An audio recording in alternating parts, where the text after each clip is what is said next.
السلام علیکم۔ امید ہے آپ سب خیریت سے ہوں گے۔ میں آج اس لیے حاضر ہوا ہوں کیونکہ حافظ محمد زبیر صاحب، ڈاکٹر حافظ محمد زبیر صاحب نے ایک ویڈیو بنایا ہے، بلکہ ان کی ویڈیو کی سیریز چل رہی ہے۔ بیسیکلی وہ کچھ کلاسز ڈلیور کر رہے ہیں اور اس میں مختلف موضوعات آتے جا رہے ہیں۔ فی الحال احادیث کے عنوان کے تحت کچھ موضوعات آئے ہیں، تو انہوں نے غامدی صاحب کی اوپینین کو بھی موضوع بنایا ہے۔ اور بنیادی طور پہ نزول مسیح کے باب میں انہوں نے ویڈیوز بنائے ہیں دو۔ میں نے وہی دو ویڈیوز دیکھے ہیں، مجھے کسی نے ریفر کیے ہیں، تو میں نے سوچا کہ ان کے اوپر اپنا رسپانس ریکارڈ کرا دوں، کیونکہ جو میرے سامعین اور ناظرین ہیں وہ جانتے ہیں کہ آثار قیامت، اشراط الساعہ، ان موضوعات پر میں اب کافی سارے ویڈیوز بنا چکا ہوں، اور نزول مسیح ان میں سے ایک نہایت اہم علامت قیامت ہے۔ اس لیے اب آپ کو معلوم ہی ہے کہ میں اب لوگوں کے ویڈیوز پر رسپانسز ریکارڈ کرا کے اپنے موقف کو بیان کرنے کی صحیح کرتا ہوں۔ اس لیے یہ عنوان میرے لیے بڑا اہم تھا۔ تھوڑی سی بات کر لیتے ہیں پہلے شروع میں حافظ زبیر صاحب اور غامدی صاحب کے بارے میں اور ان کے ویو کے بارے میں، پھر آتے ہیں ان کے اس ویڈیو میں جو انہوں نے اسپیسیفک آپ کیا کہیں پوائنٹس اٹھائے ہیں اور جو اعتراضات کیے ہیں ان کو میں کس نظر سے دیکھتا ہوں اور کیسے ایڈریس کرتا ہوں۔ تو چلیں جی شروع کرتے ہیں۔ اچھا، حافظ زبیر صاحب بہت ہی ایک ایکیڈیمک آدمی ہے۔ اگر اس دور میں آپ نے کوئی واقعی صحیح معنی میں عالم دیکھنا ہو جو ٹریڈیشنل علم سے بھی پورے طریقے سے واقف ہو، اور نہ صرف یہ کہ واقف ہو بلکہ اس کی پریزنٹیشن بھی بڑی زبردست ہو اور جدید علوم سے بھی واقف ہو، تو اس بندے کی پریزنٹیشن میں جس قسم کا نکھار آتا ہے، اس طریقے سے آپ کو حافظ زبیر صاحب کی تمام کلاسز میں، ان کے ویو پوائنٹس میں اسی طرح کا نکھار نظر آئے گا۔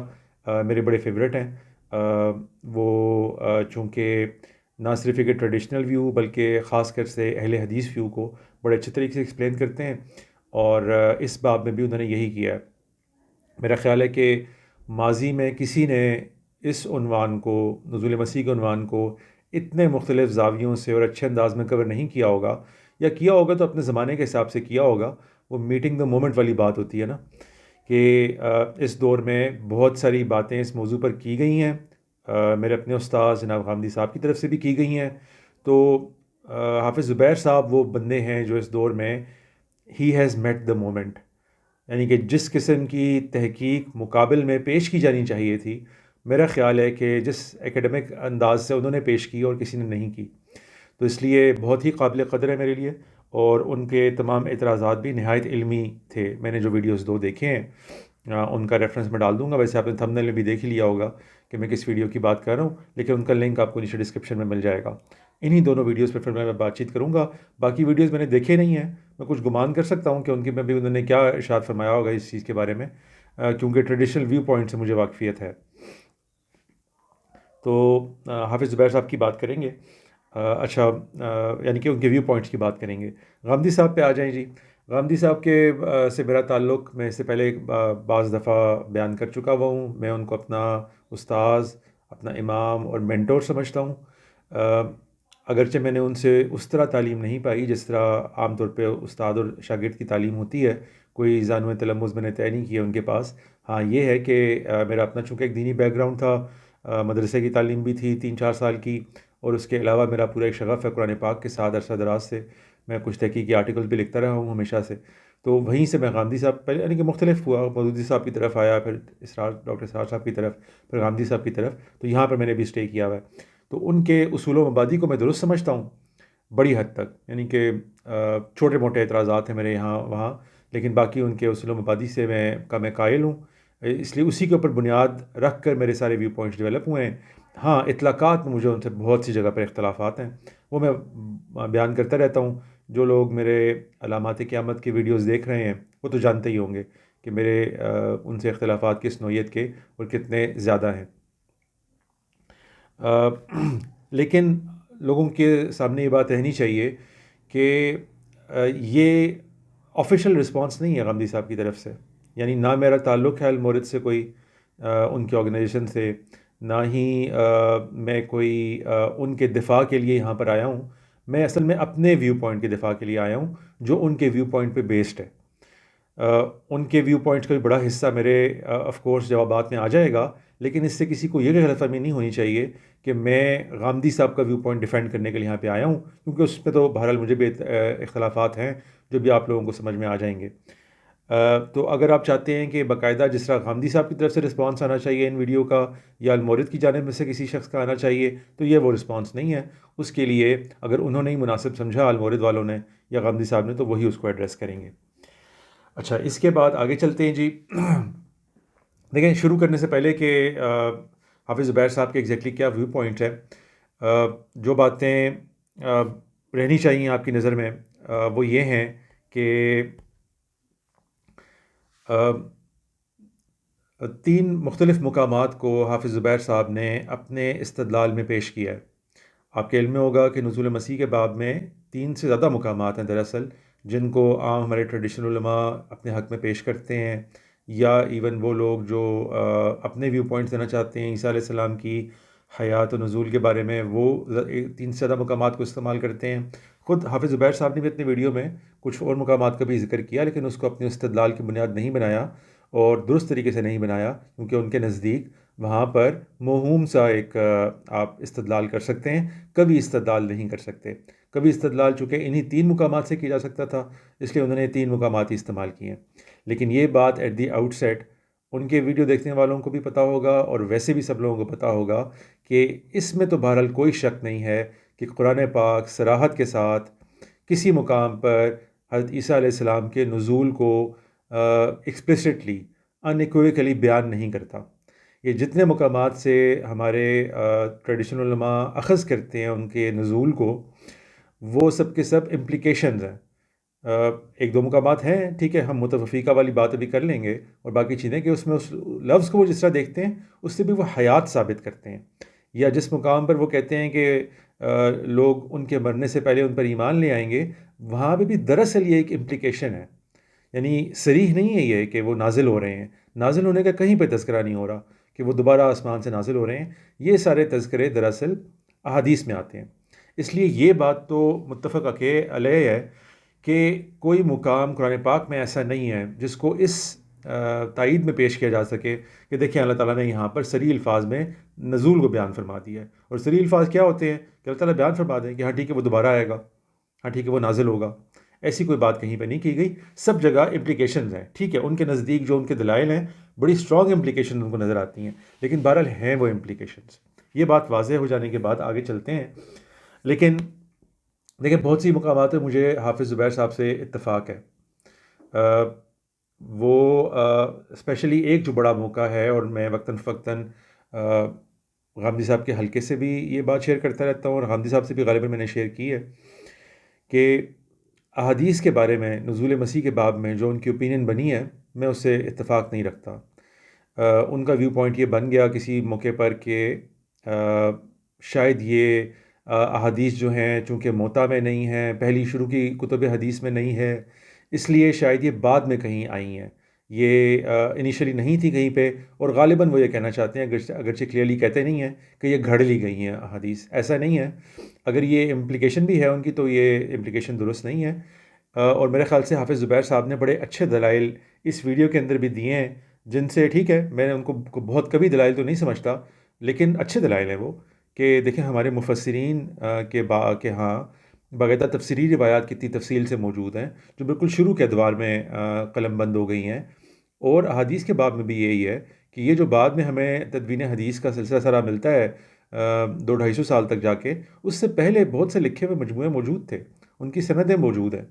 تو یہ بات کوئی صحیح نہیں ہے کہ یہ بات نزول مسیح کی کہیں بہت بعد میں آئی ہے.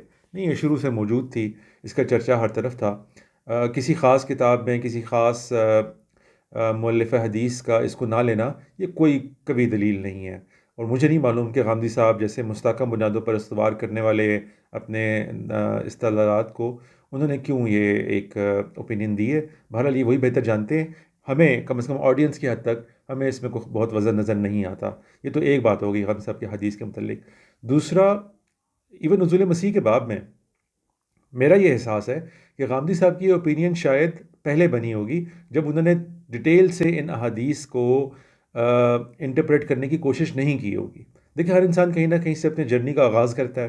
پہلا فوکس جتنے بھی اسٹرانگ علمی رویہ رکھنے والے لوگ ہوتے ہیں ان کا پہلا فوکس قرآن مجید کے اوپر ہی ہوتا ہے. تو وہاں سے ایک اوپینین بنتی ہے اور احادیث کے ڈیٹیل میں اترے بغیر انسان کوشش کرتے ہیں، اچھے علماء ریسرچرز یہ کوشش کرتے ہیں کہ حدیث کے بارے میں بھی ایک جنرل اوپینین بنا کر آگے چلیں. لیکن بعد میں جب حدیث میں غوطہ زن ہونے کا موقع ملتا ہے، جو میرا خیال ہے غامدی صاحب کو اس حدیث پروجیکٹ میں آنے کے بعد نصیب ہوا ہے، تو میرا خیال ہے کہ اب وہ ایک نئی جگہ پہ پہنچ چکے ہیں.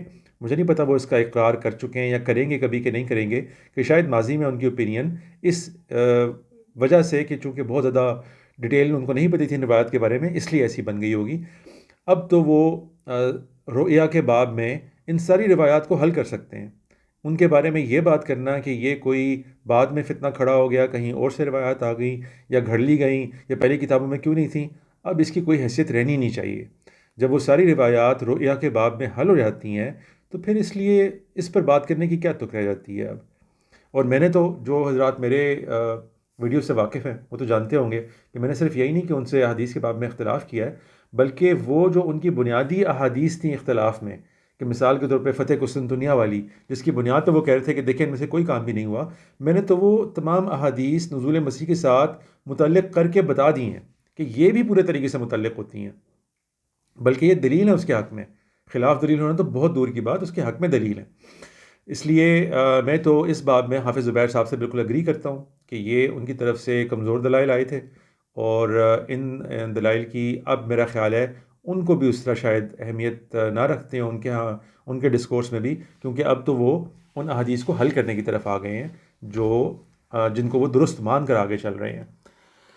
آ جائیں جی اب تینوں آیات کے اوپر. اور میں اپنا یہ ویڈیو اپنے پورے موقف کو بیان کرنے کے لیے آپ کو معلوم ہی ہے کہ نہیں بنا رہا، بلکہ حافظ زبیر صاحب نے جن آیات کو اپنے استدلال میں پیش کیا ہے انہی آیات تک میں اپنے موقف کو بھی محدود رکھوں گا. اچھا جی، 3 آیات انہوں نے بتائی ہیں جی، اور یہ تینوں معروف آیات ہیں. ہم جانتے ہیں کہ یہ سب کے سب گروہ جو بھی نزول مسیح کے باب میں اپنے استدلال پیش کرتے ہیں انہی آیات پر ان کو انحصار کرنا پڑتا ہے. ان میں سے پہلی آیت جو ہے وہ سورہ آل عمران کی آیت 55 ہے، مشہور آیت ہے. اعوذ باللہ من الشیطان الرجیم، بسم اللہ الرحمن الرحیم. اذ قال اللہ یا عیسیٰ انی متوفیک ورافعک الی ومطہرک من الذین کفروا وجاعل الذین اتبعوک فوق الذین کفروا الی یوم القیامہ ثم الی مرجعکم فاحکم بینکم فیما کنتم فیہ تختلفون. یہ ہے جو مشہور آیت جس کا عام ترجمہ یعنی کہ اگر کیا جائے تو وہ یہی بنتا ہے کہ اور یاد کرو کہ جب اللہ تعالیٰ نے عیسیٰ علیہ السلام سے فرمایا کہ یا عیسیٰ، اے عیسیٰ، انی متوفیک، میں آپ کو اگر ٹریڈیشنل مفہوم کیا جائے تو پورا کا پورا لے لینے والا ہوں. اور جس میں حافظ زبیر صاحب نے ایک نیا اس کو ایکسپلین کرنے کی بھی کوشش میں اچھے الفاظ کا اضافہ کیا، میں تمہیں اپنی تحویل میں لے لینے والا ہوں. ورافعک الی، اور اپنی طرف اٹھا لے جانے والا ہوں، بلند کر لینے والا ہوں. ومطہرک من الذین کفروا، اور ان کافروں سے تمہیں پاک کر دینے والا ہوں. وجاعل الذین اتبعوک فوق الذین کفروا الی یوم القیامہ، اور تمہارے پیرووں کو ان کافروں پر، تمہارا انکار کرنے والوں پر قیامت کے دن تک فوقیت دے دینے والا ہوں. ثم الی مرجعکم، پھر تم سب کو پلٹ کے میری طرف آنا ہے. فاحکم بینکم فیما کنتم فیہ تختلفون، پھر میں فیصلہ کر دوں گا ان سب باتوں کے بیچ میں کہ جن کے بارے میں تم اختلاف کیا کرتے تھے. اس کے مختلف تراجم ہیں، ابھی ہم وہ دیکھ لیں گے، لیکن یہ وہ پہلی آیت ہے جس پر ان کے استدلال کا انحصار ہے. دوسری آیت جو ہے وہ سورۃ النساء کی آیت ہے، آیت نمبر ہے جی 159، اور یہ بھی وہ مشہور آیت ہے جی. اعوذ باللہ من الشیطان الرجیم، بسم اللہ الرحمن الرحیم. وَإِن مِّنْ أَهْلِ الْكِتَابِ إِلَّا لَيُؤْمِنَنَّ بِهِ قَبْلَ مَوْتِهِ وَيَوْمَ الْقِيَامَةِ يَكُونُ عَلَيْهِمْ شَهِيدًا.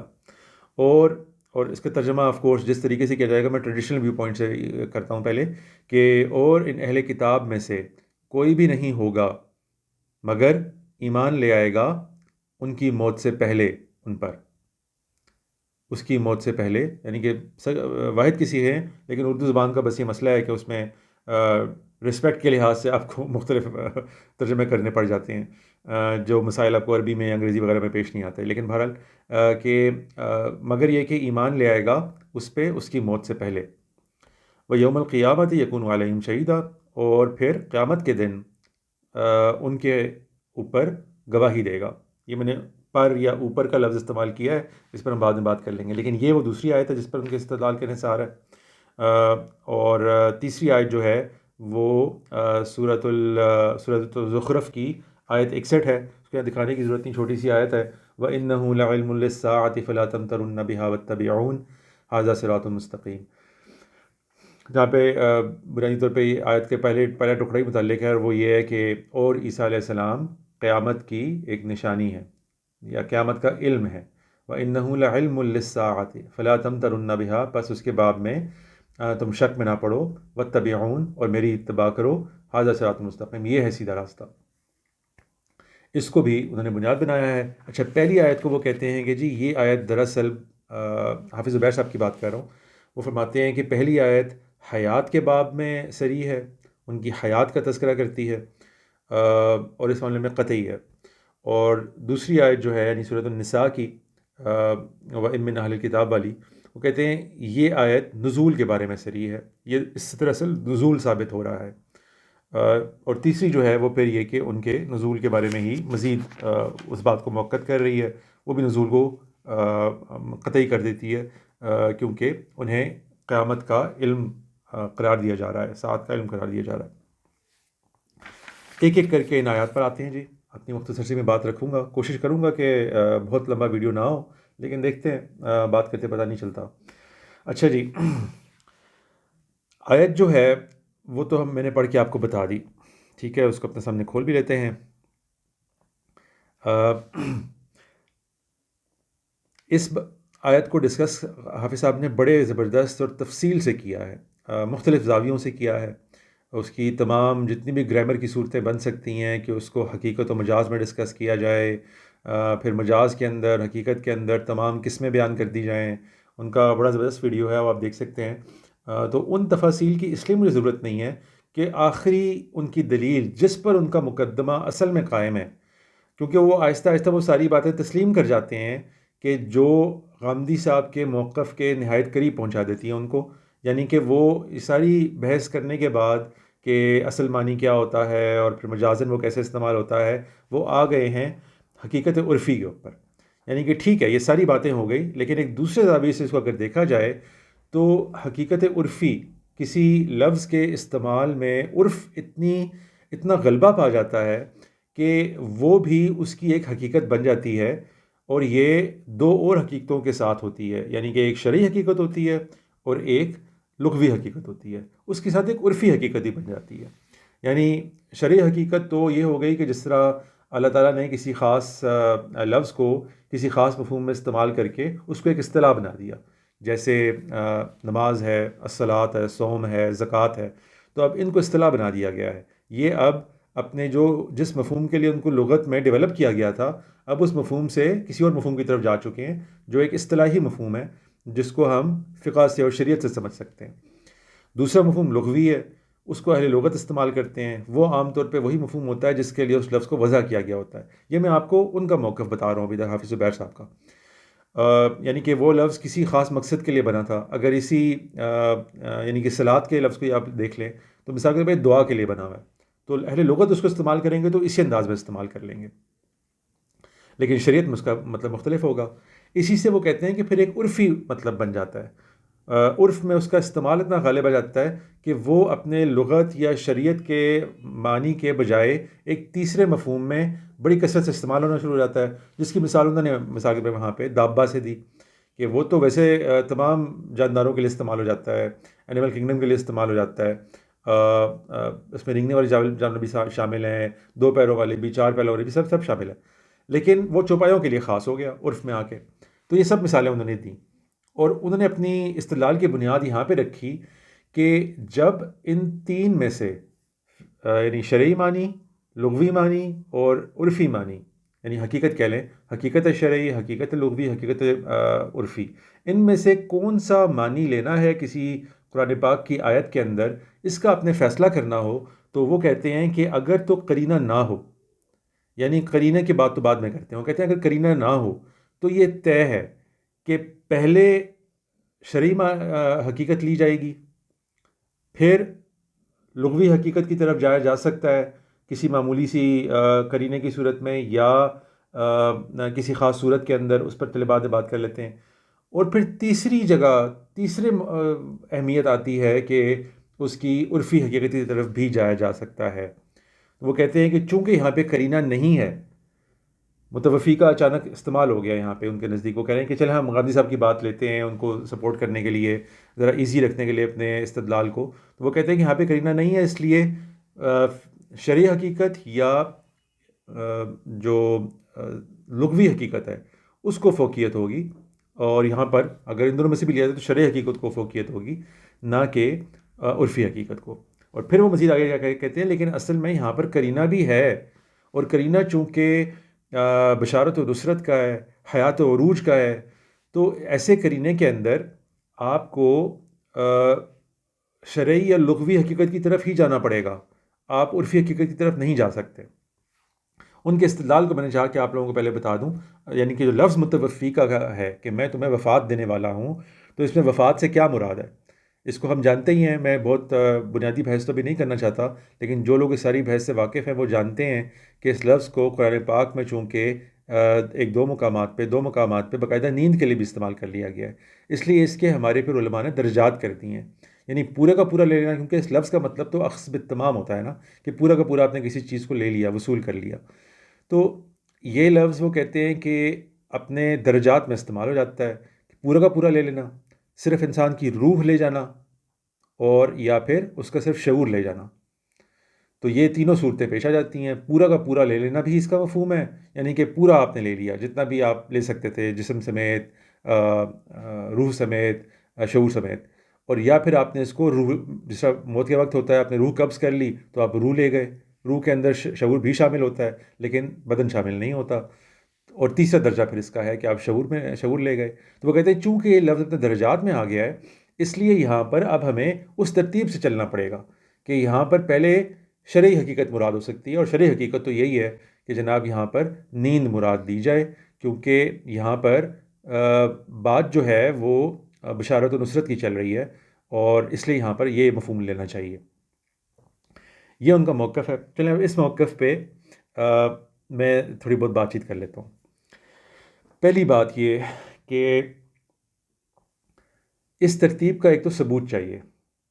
دیکھیں ترتیب کا ثبوت چاہیے، اس کا ثبوت نہیں چاہیے کہ تینوں مختلف معنی ایگزسٹ کرتے ہیں. وہ کرتے ہیں، ٹھیک ہے، مان لیا، لیکن یہ کہ کیا ان کو اسی ترتیب میں لینا چاہیے ہمیشہ، اس کا کیا ثبوت ہے؟ یہ انہوں نے اپنی ویڈیو میں اس کا ذکر نہیں کیا کہ یہ بات کہاں کس کتاب میں ایسے مینشنڈ ہے. جتنا ہمارا تھوڑا بہت علم ہے اس کا صرف و نحو کا اور کلام کی بحثوں کا اور لغت کی بحثوں کا، اس میں یہ مختلف حقیقتیں اس طرح ڈسکس ہوتی ہیں کہ اہل فقہ جب کسی چیز کو پرسیو کرتے ہیں تو ایسے کرتے ہیں، اہل لغت جب کرتے ہیں تو ایسے کرتے ہیں، اور عام لوگ جب کرتے ہیں تو ایسے کرتے ہیں. اس میں یہ بحث تو ہے، اور یہ بحث تو ہم نے بھی پڑھ رکھی ہے. لیکن یہ کہ کسی بھی کلام میں، خاص کر قرآن پاک کے اندر یہ استعمال ہو جائے گا تو لازماً اسی ترتیب سے ہمیں ان پہلے دونوں معنی کو یعنی کہ ایگزیمپٹ کرنے کے بعد تیسرے پہ آنا پڑے گا، عرفی پر آنا پڑے گا. شرعی اور لغوی معنی کو پہلے ہمیں منہا کرنے کے لیے کوئی ریزن چاہیے ہوگا، پھر ہم اس پہ آ سکیں گے. یہ بحث کہاں پہ ہوئی ہے، اس کا اگر وہ ریفرنس دے دیں تو اس کا ثبوت ہو جائے گا. لیکن ثبوت تو لینا چاہیے نا ہمیشہ ہر بندے سے، چاہے اس پر ہم آگے مزید اختلاف کریں، لیکن ثبوت ہونا چاہیے. اسی طرح اسی سے ریلیٹڈ بات یہ بھی ہے کہ وفات کوئی شرعی حقیقت کیسے بن گئی؟ یعنی صلاۃ، زکوٰۃ، ان کا تو شرعی حقیقت بننا سمجھ میں آتا ہے نا، یہ تو باقاعدہ عبادات ہیں اور شریعت نے ان کو ایک خاص مفہوم پہنایا ہے. وفات تو ایک عام انسانوں کے ساتھ پیش آنے والا ایک واقعہ ہے، جس طرح حیات ایک واقعہ ہے اس طرح وفات بھی ایک واقعہ ہے. تو اس میں یہ شرعی حقیقت کی بحث کرنے کی ضرورت کیوں پڑے گی ہمیں؟ یہ نقطہ بھی مجھے فرینکلی اسپیکنگ ان کی ویڈیو سے سمجھ میں نہیں آ سکا. اس لیے یہ تو آپ یہ سمجھ لیں کہ ان سے مزید سوال ہے کہ ہم جیسے طالب علموں کو مزید سمجھانے کے لیے اپنی بات آپ بتا دیں کہ اس کو ہم شرعی حقیقت کے طور پہ کیوں پرسیو کرنے کی کوشش کریں. اس کے لیے کیا کرنا ہے، کیا دلیل کیا ہے اس کے لیے؟ وفات تو ایک عام سا کام ہے جو ہمیشہ ہوتا ہے، زندگی کے باقی سارے معاملات کی طرح یہ بھی ایک عام معاملہ ہے. تو اس کو اللہ تعالیٰ کو ایک اصطلاح بنا کر خاص اپنا مفہوم پہنانے کی کیا ضرورت ہے کہ جس کے لیے ہم اس کو شرعی معنی کی طرف لے کر جائیں؟ تو یہ میرا پہلا یعنی کہ 2 سوالوں پر جڑا ایک سوال ہے کہ ترتیب کا ثبوت بتائیں اور اس کے شرعی حقیقت ہونے کا ثبوت بتائیں. جہاں پر یہ بحثیں دی ہوئی ہیں ہم پڑھ کے معلوم کریں گے کہ ان کے کیا دلائل ہیں اس کے اوپر. تو وہ اگر آپ بتا دیں تو بڑی مہربانی ہوگی. اچھا پھر آگے چلتے ہیں جی. میرا موقف تو خیر میں اینڈ پہ بتاتا ہوں، لیکن اسی بحث کے اوپر کیا یہ استدلال ابھی تک حافظ زبیر صاحب کو واضح نہیں ہو سکا کہ اصل اختلاف کا مقام ہی غامدی صاحب کے سارے فریم ورک میں اسی جگہ پر پیدا ہوتا ہے؟ یعنی یہ جو لغت کی اور لفظ کی جو لغوی وضع ہے کہ اس کو کس مفہوم کے لیے وضع کیا گیا ہے، اسی چیز پر تو اختلاف سے غامدی صاحب نے اپنے سارے موقف کی بنا کو اٹھایا ہے. یعنی ان کا تو پورا فریم ورک اس پر قائم ہے کہ لفظ کے کوئی وضعی معنی نہیں ہوتے ہیں. جب وہ کلام میں آتا ہے تو اس کے استعمالی معنی ہوتے ہیں.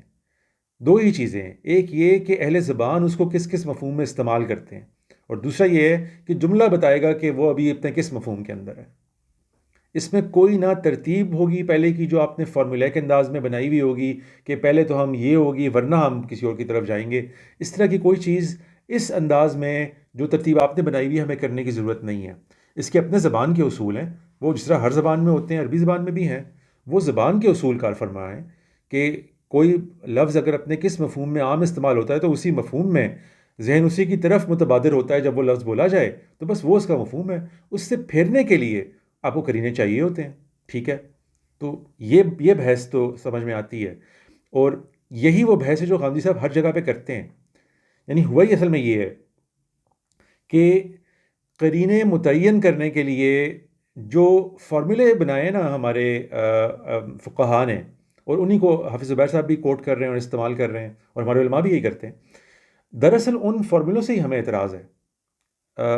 غامدی صاحب نے ان تمام اعتراضات کو بڑے اچھے طریقے سے اپنے ویڈیوز میں بیان کر دیا کہ دیکھیں کوئی لفظ ڈکشنری میں کس کس معنی میں لکھا ہوا ہے، یہ اس کی ایک تاریخ ہے، اس کی ایک حقیقت کا بیان ہو گیا، ٹھیک ہے. لیکن اس لفظ کے جتنے استعمالات کسی ڈکشنری میں لکھے ہوئے ہیں وہ اپنے مختلف صلوں کے ساتھ، کیا ان کے پاس ان کے بعد کون سا پریپوزیشن آ رہا ہے، ان سے پہلے کون سا پریپوزیشن آ رہا ہے، پھر ان کے مختلف مفعولوں کے ساتھ کس مفعول کے لیے آئے گا تو کیا معنی لیا جائے گا، یہ بھی ڈکشنری سے بیان ہو جاتا ہے. ساتھ ہی وہ فوقیت رکھتی ہے ہر چیز پہ. ایک لفظ ہم رننگ کا اگر لفظ لے لیں انگریزی کا، بڑا سادہ لفظ ہے بھاگنے کا. ہم کہتے ہیں دا فین از رننگ، ہم کہتے ہیں دا فریج از رننگ، ہم کہتے ہیں دا مین از رننگ. تینوں کی رننگ کی کیفیت بالکل مختلف ہوگی اور مختلف طریقے سے اس کا ترجمہ کیا جائے گا. لیکن یہ زبان کے اصول ہیں، عام اصول ہیں. اس کے لیے ہوا اصل میں یہ ہے کہ ہمارے فقہا نے چونکہ اپنے طالب علموں کے لیے چیزوں کو آسان کرنے کے لیے کچھ فارمولے بنا کر ان کو دینے کی کوشش کی ہوگی، یقیناً جو ایک اچھا اور نیک کام ہوگا کہ بھئی سارے لوگ لغت میں اتنی مہارت نہیں رکھتے، تو ان کو بتا دیتے ہیں کہ دیکھیں پہلے آپ یہ والا مفہوم لیں گے، پھر آپ یہ والا مفہوم لیں گے، پھر یہ والا لیں گے. ان فارمولوں کے اندر پھنس کے غالباً جو ہے ہمارے بہت سے فقہا اس پر اصرار کرتے ہیں کہ نہیں دیکھیں پہلے ہم یہ والا مفہوم لیں گے جو نیند والا ہے، اور اس کے بعد ہم کسی اور مفہوم کی طرف جائیں گے. تو یہ ان کے فارمولے کی اور ان کی جو بنایا ہوا ایک قاعدہ ہے اس کی غلطی ہو سکتی ہے، اور یہی غلطی وہ بنیادی غلطی ہے جس پر غامدی صاحب کے پورے موقف کا انحصار ہے. اور میں اس کو واقعی غلطی سمجھتا ہوں. میں سمجھتا ہوں کہ اسی پر تو ہمیں لوگوں کو مطلع کرنا ہے کہ ایسا نہیں ہے. لفظ اپنے استعمال سے بتاتا ہے، اہل زبان اس کو کس طرح استعمال کر رہے ہیں، اور وہ جب جملے میں آ رہا ہے تو وہ کس مفہوم کے لیے معروف ہو چکا ہوا ہے اب لوگوں میں. اس مفہوم سے ہٹانے کے لیے کرنا چاہیے ہوگا، اس مفہوم میں استعمال کرنے کے لیے کرنا نہیں چاہیے ہوگا. اور اس میں تو انہوں نے بڑی اچھی بحث کی ہے ایکچولی. انہوں نے اقرب الموارد سے اور شاید دوسری ڈکشنری سے بھی رکھ دیا، جو وہ ہیں لیکسیکوگرافرز ہیں، آپ کے ڈکشنری کمپائل کرنے والے لوگ ہیں، ان کا انہوں نے پورا بیان رکھ دیا ہے کہ کیسے یہ جب امر کے ساتھ آتا ہے، یعنی کہ توفی والا جو فعل ہے باب تفاعل سے، یہ جب آتا ہے تو جب آئے گا کسی امر کے لیے تو اس سے کیا مفہوم ہوگا، اگر کسی شے کے لیے آئے گا تو کیا مفہوم ہوگا، اور اگر کسی رجل کے لیے، انسان کے لیے آئے گا تو کیا مفہوم ہوگا. تو وہاں پر سیدھا سیدھا جہاں پر رجل کا مفہوم آ رہا ہے یا انسان کا مفہوم آ رہا ہے، سیدھا سیدھا اس کا مطلب موت ہے، وفات دے دینا، جس مفہوم میں ہم استعمال کرتے ہیں. اس لیے یہ بحث تو اگر یہ آپ قاعدے ہمیں ان کے ثبوت دکھا بھی دیتے ہیں کہ دیکھیں جی یہ ترتیب کا ثبوت ہے اور یہ اس کی شرعی حقیقت ہونے کا ثبوت ہے، تو اگلی بات ہم کہیں گے کہ آپ نے اس پہ غور کیا ہے کہ غامدی صاحب اس بات کو ایکسپلین کر چکے ہیں کہ اصل میں آپ کے اس اصول سے اختلاف ہے، ہمیں زبان ایسے آپریٹ نہیں کرتی جیسے آپ کہہ رہے ہیں۔ اور یہ وہ جملہ اکثر بولتے ہوتے ہیں غامدی صاحب، جس کو آپ کلیشے سمجھ کے لوگ آگے گزر جاتے ہیں، اتنا انہوں نے اس کو استعمال کیا ہے کہ زبان نطق ہے، منطق نہیں ہے۔ منطق ہونے سے کی وجہ سے سمجھنے کی منطقی انداز میں سمجھنے کی وجہ سے زبان کو یہ سارے کے سارے میرے خیال سے فارمولاز بنائے گئے ہیں، اور پھر ان فارمولاز کے اسیر ہو کر اس لفظ کے صحیح معنی تک پہنچنے سے لوگ قاصر رہ گئے ہیں۔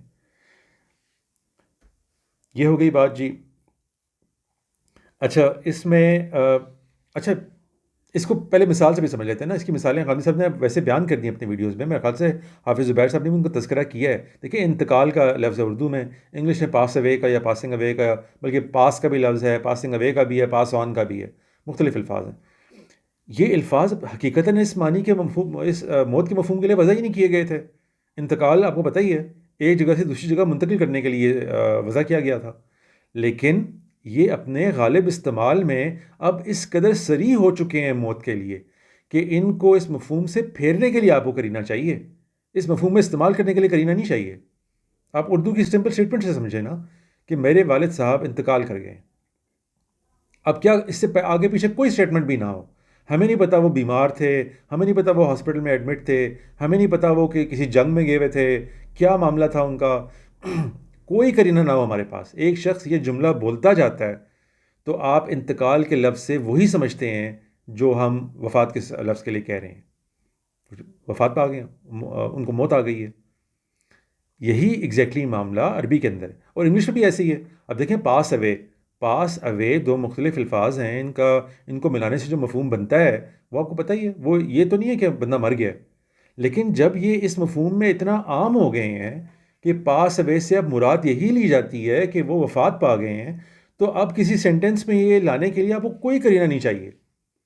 My father has passed away, یہ کافی ہو گیا جملہ یہ بتانے کے لیے کہ بس یہ وفات کا ہی تذکرہ ہو رہا ہے۔ اسی طریقے سے ایون پاس کا لفظ ہے، اب دیکھیں پاس کے لفظ میں آپ کو کرینہ چاہیے ہوتا ہے، وہ آپ بغیر کرینے کے استعمال نہیں کر سکتے، کیونکہ وہ بہت سے مفاہیم میں زیادہ معروف ہے استعمال کے لیے۔ تو جب آپ کہتے ہیں کہ he was admitted in the hospital and yesterday night he passed, اب پاسٹ کافی ہو گیا، پاسٹ اوے بھی کہنے کی ضرورت نہیں ہے، پاسٹ کافی ہو گیا۔ اسی طرح پاسٹ آن کا لفظ ہے۔ تو زبان اسی طرح آپریٹ کرتی ہے بھائی، ہمارا اصرار ہے اس کے اوپر، اور یہ اختلاف کی میرے خیال سے وہ بنیادی جگہ ہے کہ وفات کا لفظ اپنے ہے مجازی استعمال یہ، لیکن یہ مجازی استعمال اتنا معروف ہو چکا ہے انتقال کی طرح اور پاس اوے کی طرح کہ اب یہ مجازی استعمال سے پھیرنے کے لیے آپ کو جب یہ مرد کے ساتھ آ جائے، انسان کے ساتھ آ جائے، تو آپ کو کرینہ چاہیے، نہ کہ اس میں لینے کے لیے۔ یہ میں نے کہا بات ہو جائے۔ اچھا اگلے اگر نقطے پہ آئیں تو میرا کہنا یہ، یعنی کہ آپ یہ بھی دیکھ سکتے ہیں کہ کرینہ بھی ہے یہاں پر موت کے لیے۔ کیوں؟ کیونکہ آگے قیامت تک کا ذکر ہے۔ اگر قیامت تک کا ذکر نہ ہوتا کہ اب معاملہ جتنا بھی اللہ تعالیٰ بیان کر رہے ہیں وہ قیامت تک کو کور کر رہا ہے، تو اس کے لیے موت کا کرینہ بھی ہو جائے گا، کیونکہ ان کو اصرار ہے نا کہ موت کا کرینہ یہاں پہ ہو نہیں سکتا، کیونکہ بشارت اور نصرت کا موقع ہے۔ اس پر بھی مزید بات کریں گے، لیکن میں ایک مختصر بات کر کے صرف پوائنٹ چھوڑ کے آگے جانا چاہتا ہوں، اس پر پھر پلٹ کے آتے ہیں کہ دیکھیں کرینے والی بات بھی آن دا فیس آف اٹ اس کی مختلف آراء ہو سکتی ہیں کہ چونکہ قیامت تک کا ذکر آ گیا آگے اور دوبارہ کسی نزول کی، کسی کو واپس آنے کی کوئی بات نہیں کی گئی، تو اب تو کرینہ بھی موت کا ہی بن گیا نا، دنیا سے لے جائے جانے کا ہی تذکرہ ہو رہا ہے نا، اس میں تو کسی کو اختلاف نہیں ہے، نہ ان کو، نہ ہمیں، نہ کسی اور کو، کہ دنیا سے لے جانے کی ہی بات ہو رہی ہے۔ کس طرح لے جانے کی بات ہو رہی ہے، زندہ یا وفات دینے کے بعد، یہ زیر بحث ہے نا یہاں پہ۔ تو دنیا سے لے جانے کا کرینہ تو کا مفہوم تو ہو گیا، اب کرینہ موت کا ہے یا حیات کا ہے، یہ بحث ہے۔ تو ہم کہہ رہے ہیں کہ جب قیامت تک کا یہاں پہ تذکرہ ہو گیا اور اس میں دوبارہ آنے کا یا ریٹرن کا یا زندہ لے جانے کا کوئی تذکرہ نہیں ہوا، تو کرینہ تو موت کا بھی اتنا ہی ایکولی بن گیا جتنا آپ نیند کا فرما رہے ہیں۔ بشارت و نصرت والے نقطے پہ بھی آتے ہیں، صرف یہ پوائنٹ بھی نوٹ کر لیں۔ یہ وہ چند نکات ہیں جو میں نے کہا آپ لوگوں کے سامنے پہلے صرف اس کے انالیسز میں رکھ دی جائے، پھر میں اپنی رائے دیتا ہوں بعد میں۔ انالیسز یہی ہے کہ ترتیب کا ثبوت چاہیے، شرعی حقیقت ہونے کا ثبوت چاہیے، اور یہ بات مد نظر رکھی جائے کہ غامدی صاحب کا پورا فریم ورک ایکچولی زبان کو اس طریقے سے انٹرپریٹ کرنے کے فریم ورک کے خلاف ہے۔ وہ کہتے ہیں کہ زبان اس طریقے سے انٹرپریٹ نہیں کی جاتی جس طرح آپ کر رہے ہیں۔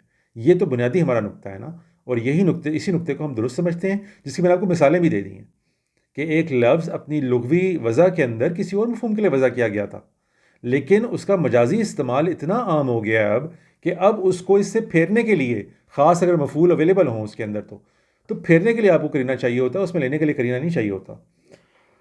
اور اگر قیامت تک کا تذکرہ بھی آپ ساتھ میں لا لیں تو کرینہ بھی ہے۔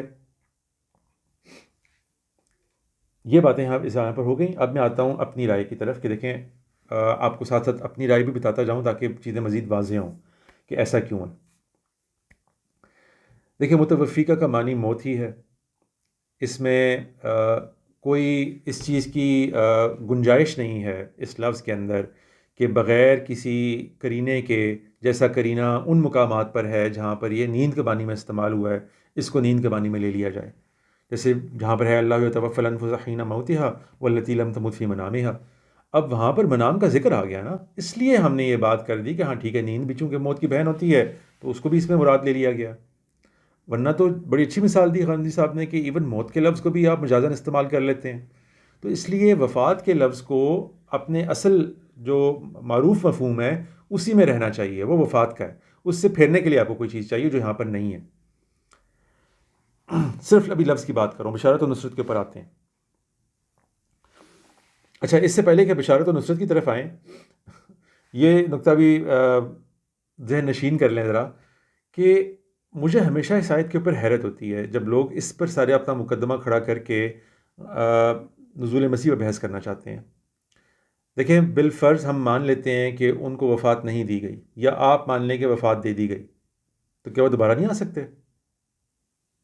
وفات دینے کے بعد اللہ تعالیٰ کتنے لوگوں کو دوبارہ بھیج چکے ہیں دنیا میں، قرآن پاک اس سے بھرا پڑا ہے، بائبل اس سے بھرا پڑا ہے، تو یہ تو کوئی بات نہ ہوئی۔ یعنی کہ یہ آیت میرے نزدیک ریڈنڈنٹ ہے اس مقدمے کے اندر پیش کیے جانے کے لیے۔ مجھے معلوم ہے کہ آپ لوگ یہ کہہ سکتے ہیں کہ اس سے معمولی سا مقدمہ قوی ہو جاتا ہے حضرت عیسیٰ علیہ السلام کے واپس آنے کے لیے، کیونکہ اگر یہ ثابت کر دیا جائے کہ وہ حیات ہیں تو انہیں وفات کے لیے واپس تو آنا ہی ہے نا، پھر تو یہ بات بھی درست نہیں ہے۔ جہاں پر وہ حیات ہے ان کو، وہیں پر وفات بھی تو مل سکتی ہے، واپس آنا تو کوئی لازمی نہیں ہے اس سے بھی۔ آئی ہوپ کہ میری بات سمجھ میں آ رہی ہے آپ کو۔ میں یہ کہنا چاہ رہا ہوں کہ اس آیت کا کوئی تعلق نزول کے ساتھ کرنے کی ضرورت کیا ہے؟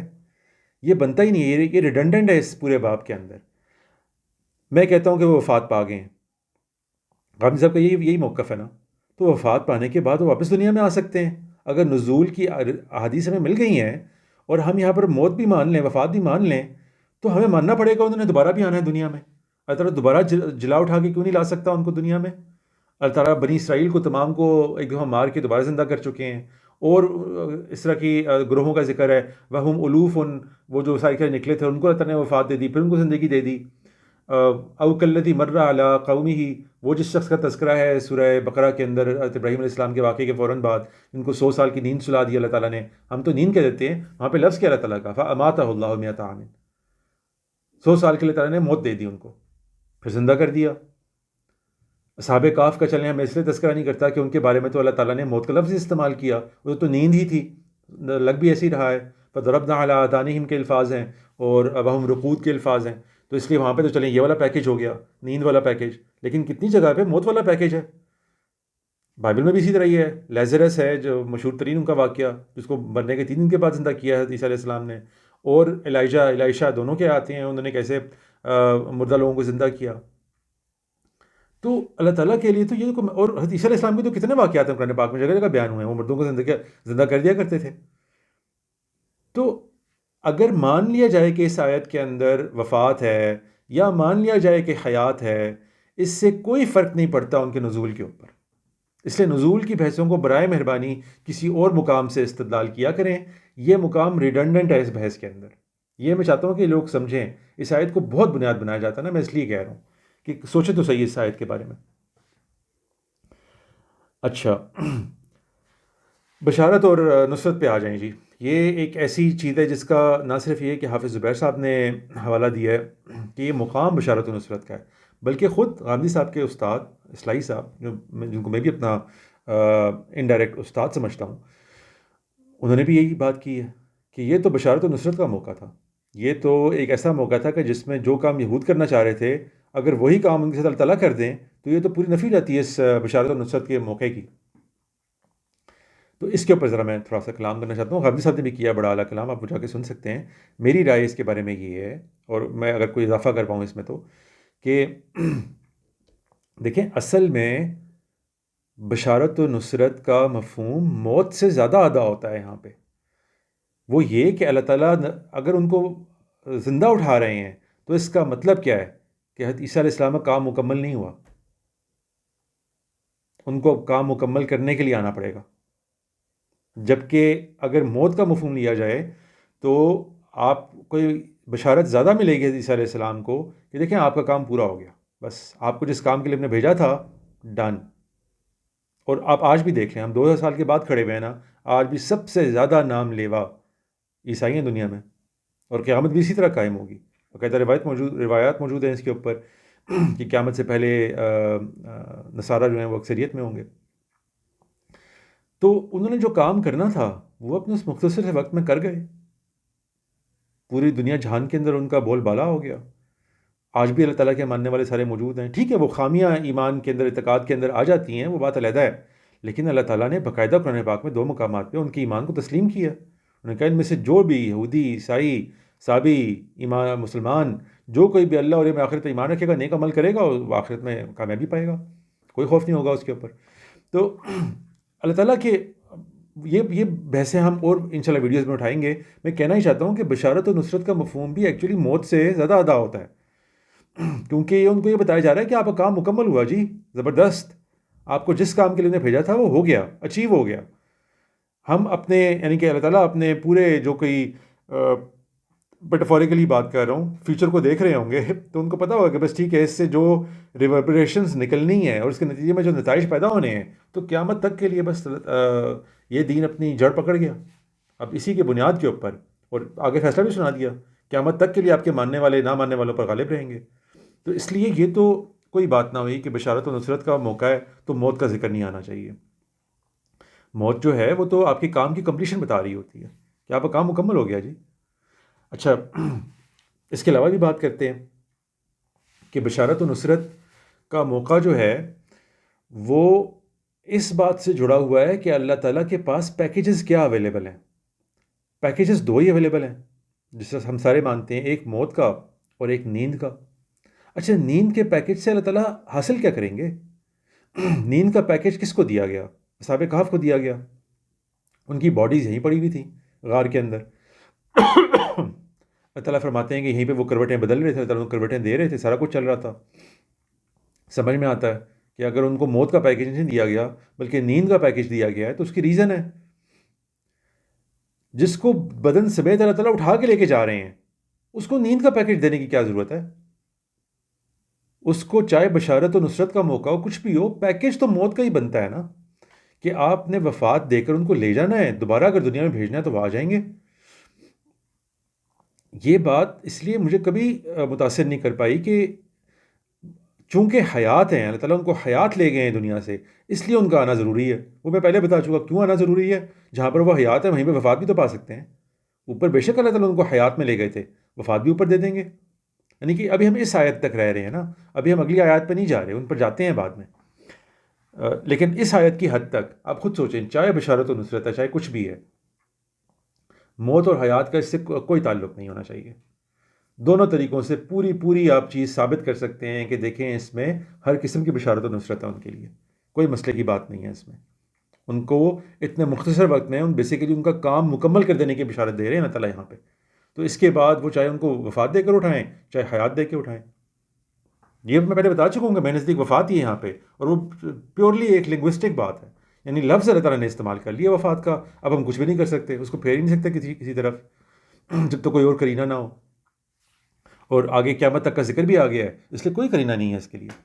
تو یہ بات میں چاہ رہا تھا کہ اچھے طریقے سے واضح ہو جائے کہ یہاں پر اصل میں ہوا یہی ہے کہ لفظ استعمال ہوا ہے وفات کا، ہم مجبور ہو گئے کہ اب وفات میں اس کا ترجمہ کریں. اس وفات سے کوئی فرق نہیں پڑتا ان کے واپس آنے یا نہ آنے پر.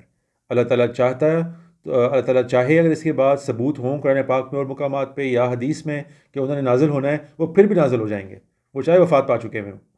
اس لیے اس مقام سے کچھ اس طرح کا نہیں نکلتا، اور نہ ہی ہمیں بہت زیادہ اس پہ بحث کرنے کی ضرورت ہے. اور اگر قرینے کی بات کی جائے تو قرینہ تو زیادہ موت کا اس لیے بنتا ہے کیونکہ اللہ تعالیٰ نے پورا قیامت تک کا لایا عمل بیان فرمایا ہے، اور اس میں بیان فرما دیا کہ قیامت تک کی اسکیم بھی ہم نے آپ کو بتا دی. اور پھر اس کے فوراً بعد آیت کا جو اگلا حصہ ہے وہ بھی دیکھیں نا کیا ہے، ثم الی مرجعکم فاحکم بینکم فیما کنتم فیہ تختلفون، کہ پھر اس کے بعد تمہیں میرے پاس پلٹ کے آنا ہے، اور کوئی تذکرہ بیچ میں دیکھیں نہیں ہے ان کے واپس آنے کا. تو یہ موقع تھا، اور یہ غنی صاحب صحیح پوائنٹ آؤٹ کرتے ہیں کہ یہ موقع ہے بھائی، پوری اسکیم اللہ تعالیٰ بیان فرما رہے ہیں، ڈیٹیل میں بیان فرما رہے ہیں. یہاں بیان فرما دینا کہ ٹھیک ہے اس وقت تک ان کو فوقیت رہے گی جب تک تم دوبارہ آتے ہو. تو یہ کوئی اس طرح کی اس میں قرائن نہیں ہے جو موت کی بات کو سپورٹ کرتے ہوں یا نزول کی بات کو سپورٹ کرتے ہوں. اور نزول کے لیے انہوں نے اس کو بنیاد بنایا بھی نہیں ہے، حافظ زبیر صاحب نے، انہوں نے حیات کے لیے اس کو بنیاد بنایا ہے. تو میرے نزدیک، میں اگرچہ قائل ہوں اس کا کہ وفات ہی ہے یہاں پہ مراد، میرے نزدیک اس سے کوئی فرق نہیں پڑتا کہ وہ وفات ہے یا حیات ہے. انہوں نے اگر آنا ہے تو آنا ہے، چاہے کچھ بھی ہو جائے. ٹھیک ہے جی، اس آیت پہ میرا خیال ہے اتنی ڈسکشن کافی ہے. اب چلتے ہیں اگلے، نہیں آیت پہ نہیں، سوری، اس لفظ پہ، متوفیقہ کے لفظ کے اوپر. اب آ جائیں جی رافع کا الیہ پہ.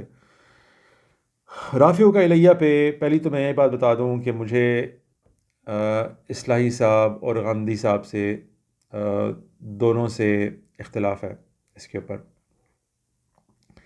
رافع کا الیہ پر حافظ زبیر صاحب نے بھی جہاں تک مجھے یاد پڑتا ہے اچھی بحث کی ہے، اور فرمایا ہے کہ جو ہے یہ اس مفہوم میں نہیں آ سکتا کہ ان کو یہ جب یاد نہیں آ رہا انہوں نے ایگزیکٹلی کیا کہا ہے، میں اپنی رائے تک رہتا ہوں کیونکہ اس سے کوئی خاص حیات کا یا نزول کا مقدمہ ثابت نہیں انہوں نے کرنا تھا، اس لیے مجھے بھی یاد نہیں ہے کہ انہوں نے اس پہ کیا بحث کی ہے.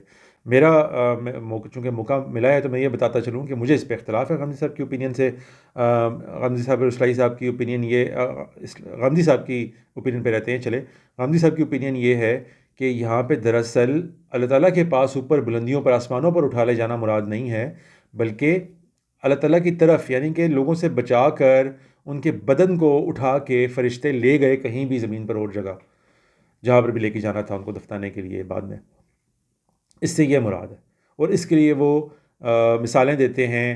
جیسا ذاہب الی ربی کے الفاظ آتے ہیں، مہاجر الی ربی کے الفاظ آتے ہیں. وہ کہتے ہیں دیکھیں یہاں بھی دیکھیں اللہ تعالیٰ کی طرف، اپنے پروردگار کی طرف ہجرت کر جانے کا اور نکل جانے کے الفاظ آ رہے ہیں، لیکن اس سے یہ مراد نہیں ہوتی کہ اوپر آسمانوں پہ جا رہے ہیں، ادھر ہی زمین پر ہی گھومنے پھرنے سے کی مراد ہوتی ہے. تو میرا اس سے اختلاف یہ ہے جناب کہ یہاں پر ذاہبون یا مہاجرن کے الفاظ نہیں ہیں، یہاں پہ رافع کے الفاظ ہیں. اس لفظ کو کیسے آپ اوور لک کر سکتے ہیں؟ یہ تو بلندی کی طرف لے جانے کے لیے آتا ہے. تو یہ اپنی جگہ پر بات کہ اگر کوئی اور لفظ آ جاتا جو عام زمینی سفروں کے لیے استعمال ہوتا ہے اور پھر اللہ تعالیٰ کا تذکرہ آ جاتا کہ اللہ تعالیٰ کی طرف وہ سفر کر کے چلا گیا، تو اس سے ہم کوئی مراد نہ لیتے کہ وہ لازماً آسمانوں پہ چلے گئے ہیں. یہاں پر رافع کا الیہ کے الفاظ ہیں، اس لیے یہاں پر تو بلندی کے مفہوم کو بیچ میں شامل کرنا پڑے گا آپ کو، اور اس سے ایک ہی نتیجہ نکلے گا، وہ یہی ہے کہ اللہ تعالیٰ کے پاس آسمانوں پہ لے گئے. اس کے علاوہ کوئی گنجائش نہیں ہے یہاں پہ. اور جو مثالیں آپ نے دی ہیں وہ رافع کی ہیں ہی نہیں، وہ ذاہب اور مہاجرن کی ہیں. رافع پر فٹ کر کے بتائیں کسی جگہ پہ، کسی مفہوم میں، کہ دیکھیں یہاں پہ یہ اٹھا لے جانے کے مفہوم میں، اس طرح بلندی پہ لے جانے کے مفہوم میں نہیں ہے. تو یہ اس کا کوئی استعمال نہیں ہے جی. رافع سے مراد یہی ہے کہ وہ اللہ تعالیٰ کے پاس اٹھا کے لے گئے. اچھا، بدن سمیت اٹھا کے لے گئے. اور اس پر بحث جو ہے وہ یہ ہے کہ متوفیقہ کے بعد جب رافع کا لفظ آئے گا تو لازماً بدن ہی مراد ہوگا، اور مراد ہو کیا سکتی ہے اس سے؟ کیونکہ اصلاحی صاحب یہ بحث کر چکے ہوئے ہیں اور بڑی عمدہ بحث ہے وہ، کہ اسے صرف درجات کی بلندی مراد نہیں ہو سکتی. یہ تو میں بھی مانتا ہوں، ٹھیک ہے، لیکن متوفیقہ کے لفظ کے بعد لازماً بدن ہی مراد ہوگا، یہ بالکل میں اس کو درست نہیں سمجھتا. اس کی ریزن یہ ہے کہ متوفیقہ میں اللہ تعالیٰ نے اس طرح وفات دے دی، جس طرح وفات دیتے یعنی روح قبض کر لی، روح قبض کر کے اللہ تعالیٰ اپنے پاس لے گئے. یہ ہے اس کا مفہوم. اب اس کے بعد جب روح قبض کرتے ہیں آپ کسی بھی انسان کی، تو وہ کوئی اللہ تعالیٰ اپنے پاس آسمانوں پہ بلند کر کے تو نہیں لے جاتے، ان کے لیے اللہ تعالیٰ نے ایک قاعدہ متعین کیا ہوا ہے. جو بھی قاعدہ ہے، انہوں نے سجین میں جانا ہے، علیین میں جانا ہے، انہوں نے قبر میں رہنا ہے، کسی خاص جگہ جا کے ڈپازٹ ہو جانا ہے، اس کو اللہ تعالیٰ اس طرح بیان نہیں کرتے کہ میں اپنے پاس بلند کر کے لے گیا. تو یہ دراصل متوفیقہ کا ایک لفظ تھا جس سے یہ گمان گزر سکتا ہے کہ بس مجھے موت دی جا رہی ہے باقی عام لوگوں کی طرح. یعنی کہ یہ ایک ٹرن آف ہو سکتا تھا عیسیٰ علیہ السلام کے لیے کہ آپ کو بھی کیا مطلب باقی لوگوں کی طرف بس وفات دے دیں گے ہم. نہیں، اس کے بعد آپ کو اٹھا کر اپنے پاس بلا لیں گے. یعنی کہ آپ کی روح کہیں اور نہیں جائے گی، میرے پاس آ جائے گی، میرے پاس رہے گی. آپ جو کوئی اس قرب کی لذتیں ہیں اور جو کوئی اس کے نظارے اور فوائد ہیں وہ آپ کو ملتے رہیں گے یہاں پہ. یہ وہ یعنی کہ بشارت ہے آپ کے لیے جو متوفیقہ کے بعد ہے. متوفیقہ تو اس لیے ضروری ہو گیا نا کیونکہ اول تو اللہ تعالیٰ نے بات یہی فرمائی تھی ان سے، تو اس کو بتانا ضروری تھا اللہ تعالیٰ کو کہ بھئی اصل میں ہم نے یہ کلام فرمایا تھا. اور دوسرا یہ کہ بعد میں یہ پورا پورا ویو بن گیا نا کہ وہ وفات نہیں پائی انہوں نے، وہ زندہ ہیں. یا خاص کر مسلمانوں کا کے اندر اس ویو بننے کا اندیشہ تھا، اور عیسائیوں کا یہ بن گیا کہ ان کو وفات دی گئی مگر ان کو پھر زندہ کیا گیا، ریزریکٹ کیا گیا، اور پھر ان کو اٹھا کے لے جایا گیا اوپر، پھر وہ دوبارہ آئیں گے. تو اس لیے اللہ تعالیٰ کو نے مناسب سمجھا ہوگا کہ یہ بات پھر بھی لوگوں کو بتا دی، اس زاویے سے بھی بتا دی جائے کہ بھئی اصل میں یہ ہوا تھا واقعہ. تو یہ تو ایک حقیقت حال کا بیان ہو گیا نا، اس میں کوئی الوہیت اور یعنی کہ کمال کا کوئی پہلو نہیں ہے اس میں. تو کمال کے پہلو کے لیے رافعہ کا الیہ لایا گیا ہے کہ دیکھیں صرف آپ کے ساتھ یہ معاملہ نہیں ہو رہا، یعنی کہ صرف یہ کہ نہ صرف کہ عام لوگوں والا معاملہ نہیں ہو رہا بلکہ انبیاء اور رسول اللہ معاملہ بھی نہیں ہو رہا. ہم آپ کو وفات دے کے اب خاص اپنے پاس قریب بلا لینے والے ہیں. یہ بات یہاں پہ بیان کی جا رہی ہے. اس میں نہ وہ صرف درجات کی بلندی مراد ہے اور نہ بدن پورا ساتھ لے جانے والا بات مراد ہے. تو ان دونوں میں سے کوئی بات مراد نہیں ہے. بدن تو زمین پر ہی یقیناً اللہ تعالیٰ نے کہیں پہ دفنایا ہوگا، جس طرح باقی سارے انبیاء کی جگہ دفن کی معلوم نہیں ہوتی. حضرت موسیٰ علیہ السلام تمام بنی اسرائیل کے سامنے انہوں نے وفات پائی ہے لیکن ان کی جگہ نہیں معلوم کسی کو. اللہ تعالیٰ نے ان کو جا کر اکیلے اوپر پہاڑ کے اوپر صرف یوشع بن نون کی موجودگی میں دفنا دیا کہیں پہ، کسی غار میں چلے گئے، جو بھی جس بھی طریقے سے ان کا سارا بیان کیا جاتا ہے. رسول کے ساتھ یہی کرتے ہیں اللہ تعالیٰ، ان کی جگہیں نہیں بتاتے لوگوں کو کہ وہ کہاں پہ دفن ہے. اس لیے یقیناً کہیں پہ دفنایا ہوگا ان کو لیکن ہمیں نہیں معلوم کہاں پہ. تو یہ بات ہی اممیٹیریل ہے کہ ان کے بدن کے ساتھ کیا ہونا ہے کیا نہیں ہونا، وہ سب انبیاء رسول کے ساتھ اللہ تعالیٰ نے عزت کی جگہ پر ان کو کہیں نہ کہیں جا کے دفنایا ہے، اور وہ جگہ بھی محف کر دی ہے، سوائے ہمارے نبی اکرم صلی اللہ علیہ وسلم کے جگہ بھی محف کرا دی ہے، لوگوں کو پتہ نہیں چلنے دی کہاں پہ ہے. حالانکہ لوگوں کے سامنے واقعات پیش آئے ہیں. حضرت موسیٰ اور ہارون علیہ السلام تو ان لوگوں کے سامنے بنی اسرائیل کے ریگستان میں جہاں جانے کی بھی کوئی جگہ نہیں تھی، وہاں پہ ہی سارا واقعہ پیش آیا، لیکن ان کو جگہ نہیں پتہ کہ کہاں پہ ایگزیکٹلی حضرت موسیٰ علیہ السلام کی قبر. اندازے لگاتے پھرتے ہیں وہ. یہ معاملہ حضرت عیسیٰ علیہ السلام کا بھی ہوا ہوگا. اس لیے رافعہ کا الیہ میں بدن جا کر نے کرنا کیا ہے، کہیں یعنی کہ سوری بدن جا کے تو کرنا ہے، بدن کو اس لفظ سے کیوں آپ نے ادا کرنا ہے رافعہ کا الیہ. تو رافعہ کا الیہ سے مراد سیدھی سیدھی بس اتنی ہے کہ ان کی وفات کے بعد اللہ تعالیٰ نے ان کو کسی وہ جو اللہ تعالیٰ نے پیکیجز بنائے ہوئے ہیں لیین والے، یا اللہ تعالیٰ نے جو باقی انبیاء کے ساتھ معاملات کیے ہوں گے وہ والے، ایسا کچھ نہیں میں کروں گا. میں تمہارے لیے خاص یہ امتیاز دے رہا ہوں تمہیں کہ تمہیں اٹھا کے اپنے پاس بلا لوں گا. یہ ہوا ہے ان کے ساتھ، اور اس کے لیے رافع ہوا ہے. اس میں کوئی ضرورت نہیں ہے اس بات کی طرف جانے کی کہ اس سے لازماً بدنی اٹھا لے جانا مراد دیا جائے، اور نہ ہی اس کی ضرورت ہے کہ صرف درجات کی بلندی پر موقوف رہا جائے. یہ تو اس حصے میں نے چاہا کہ کلام کر لوں، اگرچہ اس کا اس طرح آیت سے کوئی تعلق نہیں ہے. آگے اگر باقی آیت کو دیکھ لیں تو الیہ رافعہ کا الیہ ومطہرک من الذین کفروا، اس پر کوئی خاص اختلاف نہیں ہے. تو میں کافروں سے پاک کر دوں گا.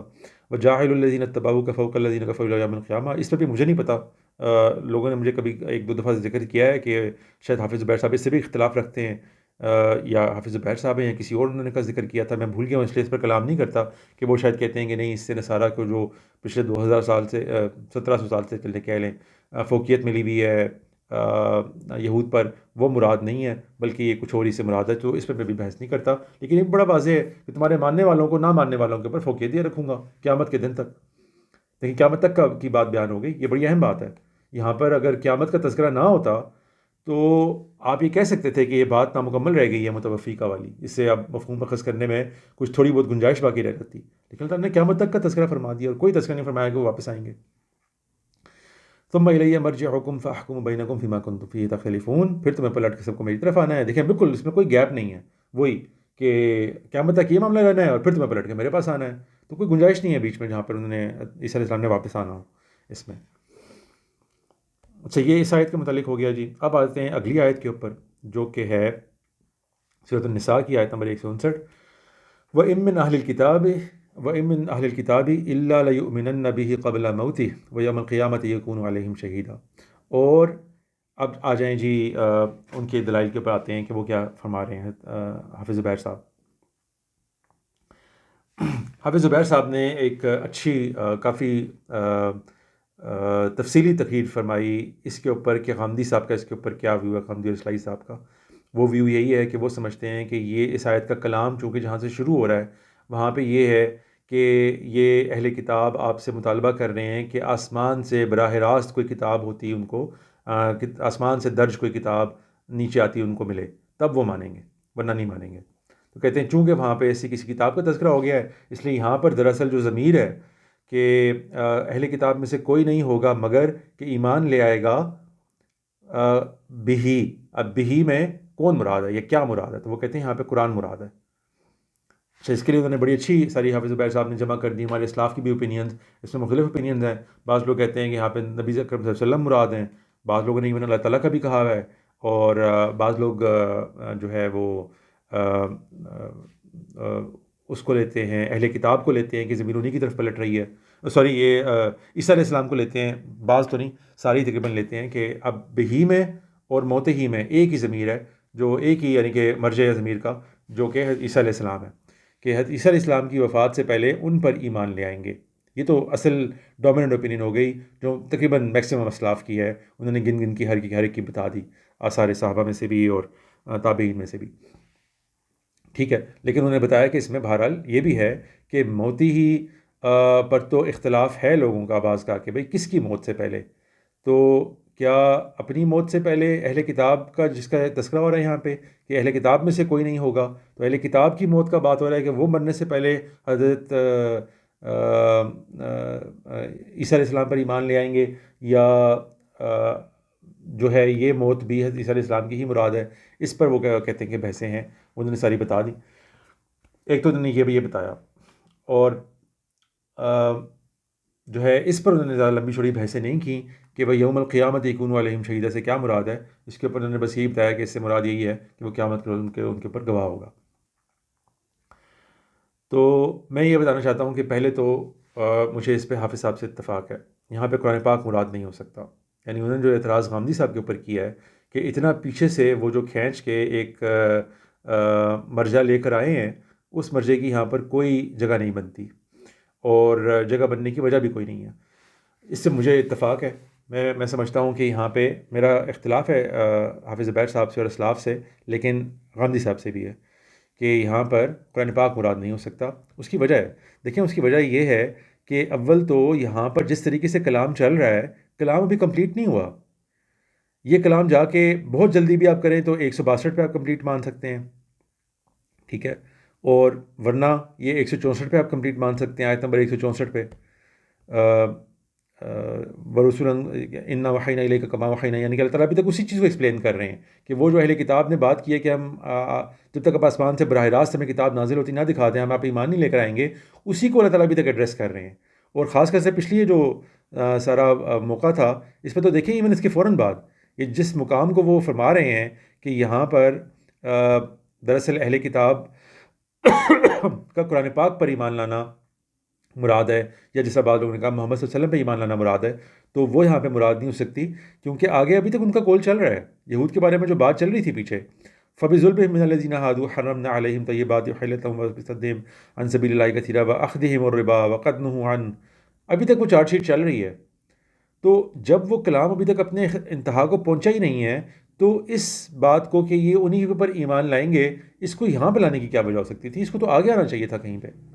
یہاں پر چونکہ تقریب حضرت عیسیٰ علیہ السلام کی کول کی چل رہی تھی، ان کے بارے میں بیان سٹارٹ ہوا تھا، تو اس بات کو یہیں پہ ایڈریس کر کے اللہ تعالیٰ آگے بڑھ گئے ہیں تاکہ اس مین کانٹیکس کے ساتھ اسپیچ آگے بڑھ جائے.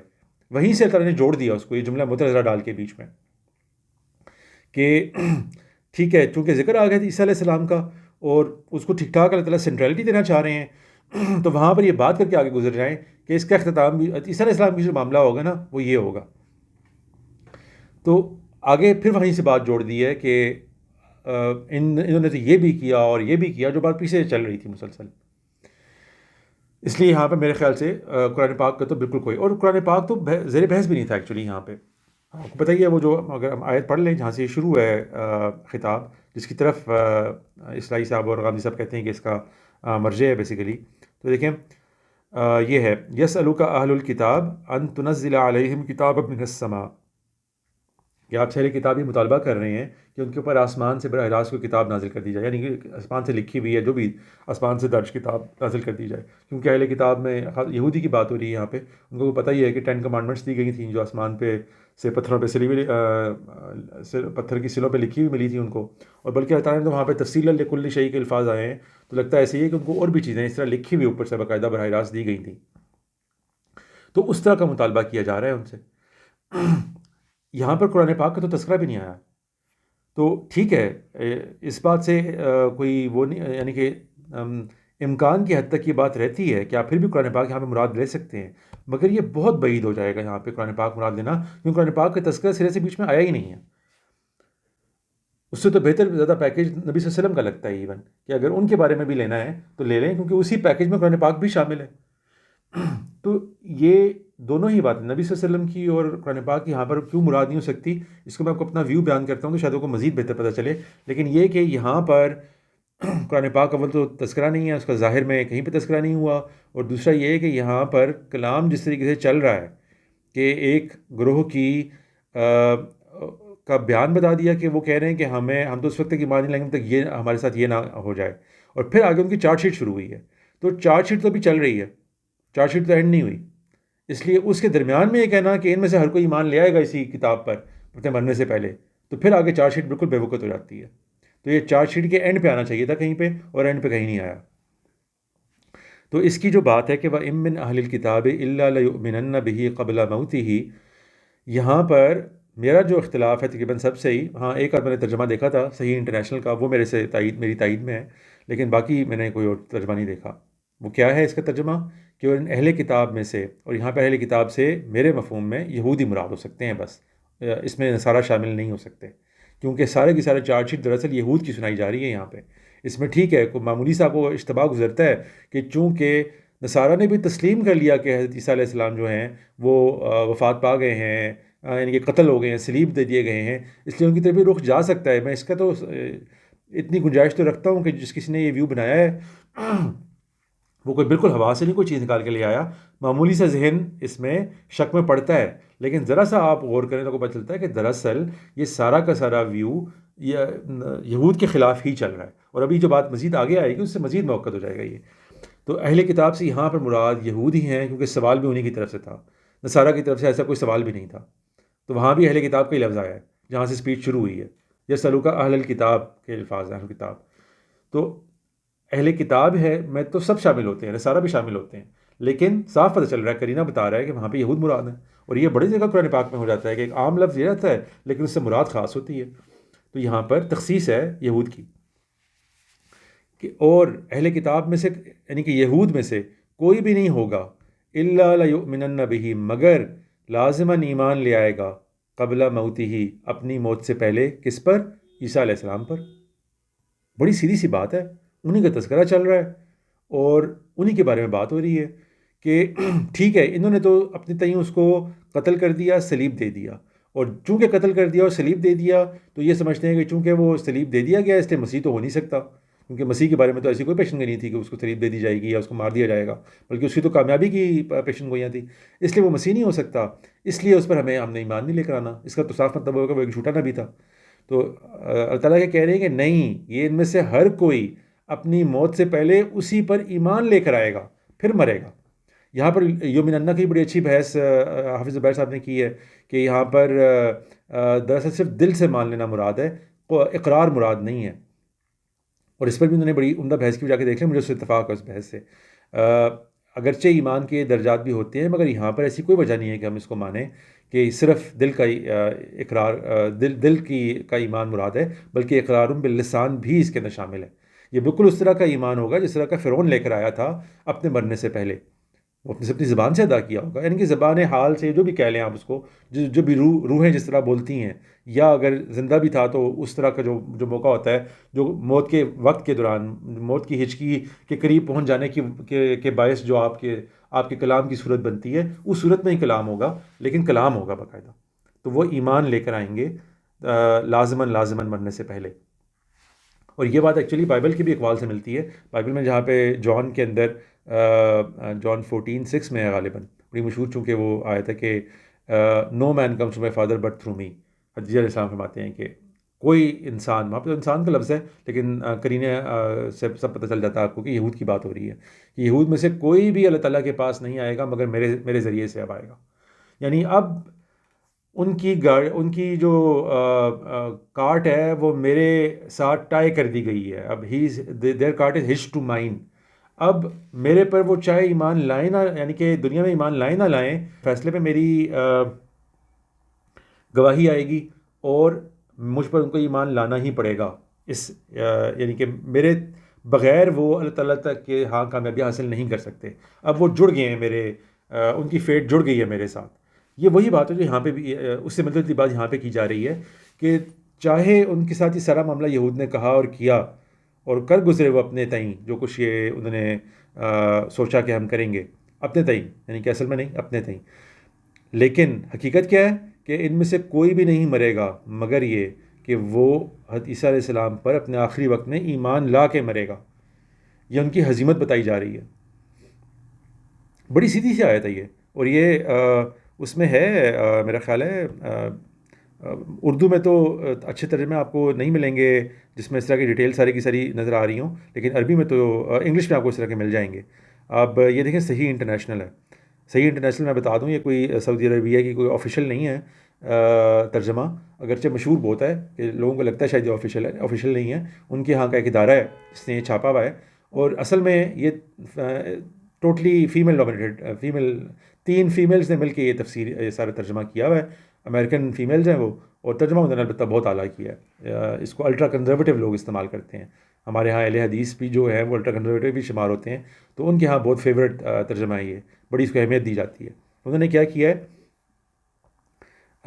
اینڈ دیر از نن from the people of the scripture but that he will surely believe in him before his death. اب ہز ڈیتھ کے اوپر آپ یہ اگر فٹ نوٹ کھولیں صحیح انٹرنیشنل میں تو دیکھیں، one interpretation is that his death refers to the death of Jesus after his return to earth, اور it can mean the death of every individual from among the people of the scripture. تو یہ وہی ترجمہ بن گیا جو تقریباً میں بات کر رہا ہوں، کہ عیسیٰ علیہ السلام پر ایمان لے کر آئے گا ہر ایک یہودی مرنے سے پہلے۔ یہ بڑی سیدھی سی آیت ہے، اس کے اوپر اتنا جو اختلاف بن گیا ہے کہ اس سے دراصل نزول ثابت ہو رہا ہے، اس پر بھی آتے ہیں کہ نزول کیسے ثابت کرتے ہیں وہ، لیکن یہ کہ بڑی سیدھی سی آیت ہے نا یہ، تو اسی کو آپ باقی جگہ دیکھ لیں، ہمارے ہاں اردو میں تو تقریباً سب نے ہی اسی طرف گئے ہیں کہ حضرت عیسیٰ علیہ السلام کی وفات سے پہلے ہی، اور وہ اس کو قیامت سے ہی متعلق کرتے ہیں۔ تو اس آیت میں چونکہ لفظ یہ آ گیا ہے کہ وَإِن مِّنْ أَهْلِ الْكِتَابِ لَيُؤْمِنَنَّ بِهِ قَبْلَ مَوْتِهِ، کہ اس کی موت سے پہلے، تو موت حضرت عیسیٰ علیہ السلام کو ہی تو آنی تھی، اس لیے وہ کہتے ہیں کہ انہوں نے دوبارہ آنا ہے تو وہ ان کو موت آئے گی نا، ایسے کیسے موت آ سکتی ہے؟ یعنی یہ ان کا ٹوٹل استدلال ہے، اور وہ کہتے ہیں کہ یہ بڑا واضح ہے اس میں۔ حافظ زبیر صاحب نے بھی اس پہ اصرار کیا ہے۔ تو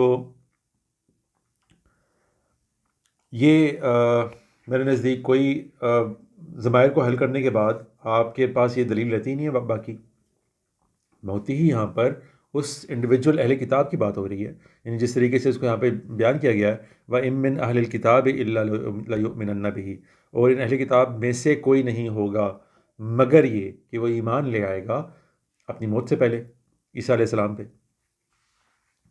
یہ ان کی حزیمت بتائی جا رہی ہے کہ سب کچھ کر گزرے، قتل کر دیا، صلیب دے دیا، رسوا کیا اس سے پہلے انہوں نے اپنے تئیں، اور مطلب ان کو جھوٹا نبی بھی ثابت کر دیا، ان کی والدہ پر بہتان بھی، سب کچھ کر دیا، لیکن مرنے سے پہلے ان کی حالت یہ ہوتی ہے کہ وہ اسی عیسیٰ علیہ السلام پر، مسیح علیہ السلام کو مسیح مان کے پھر مرتے ہیں وہ.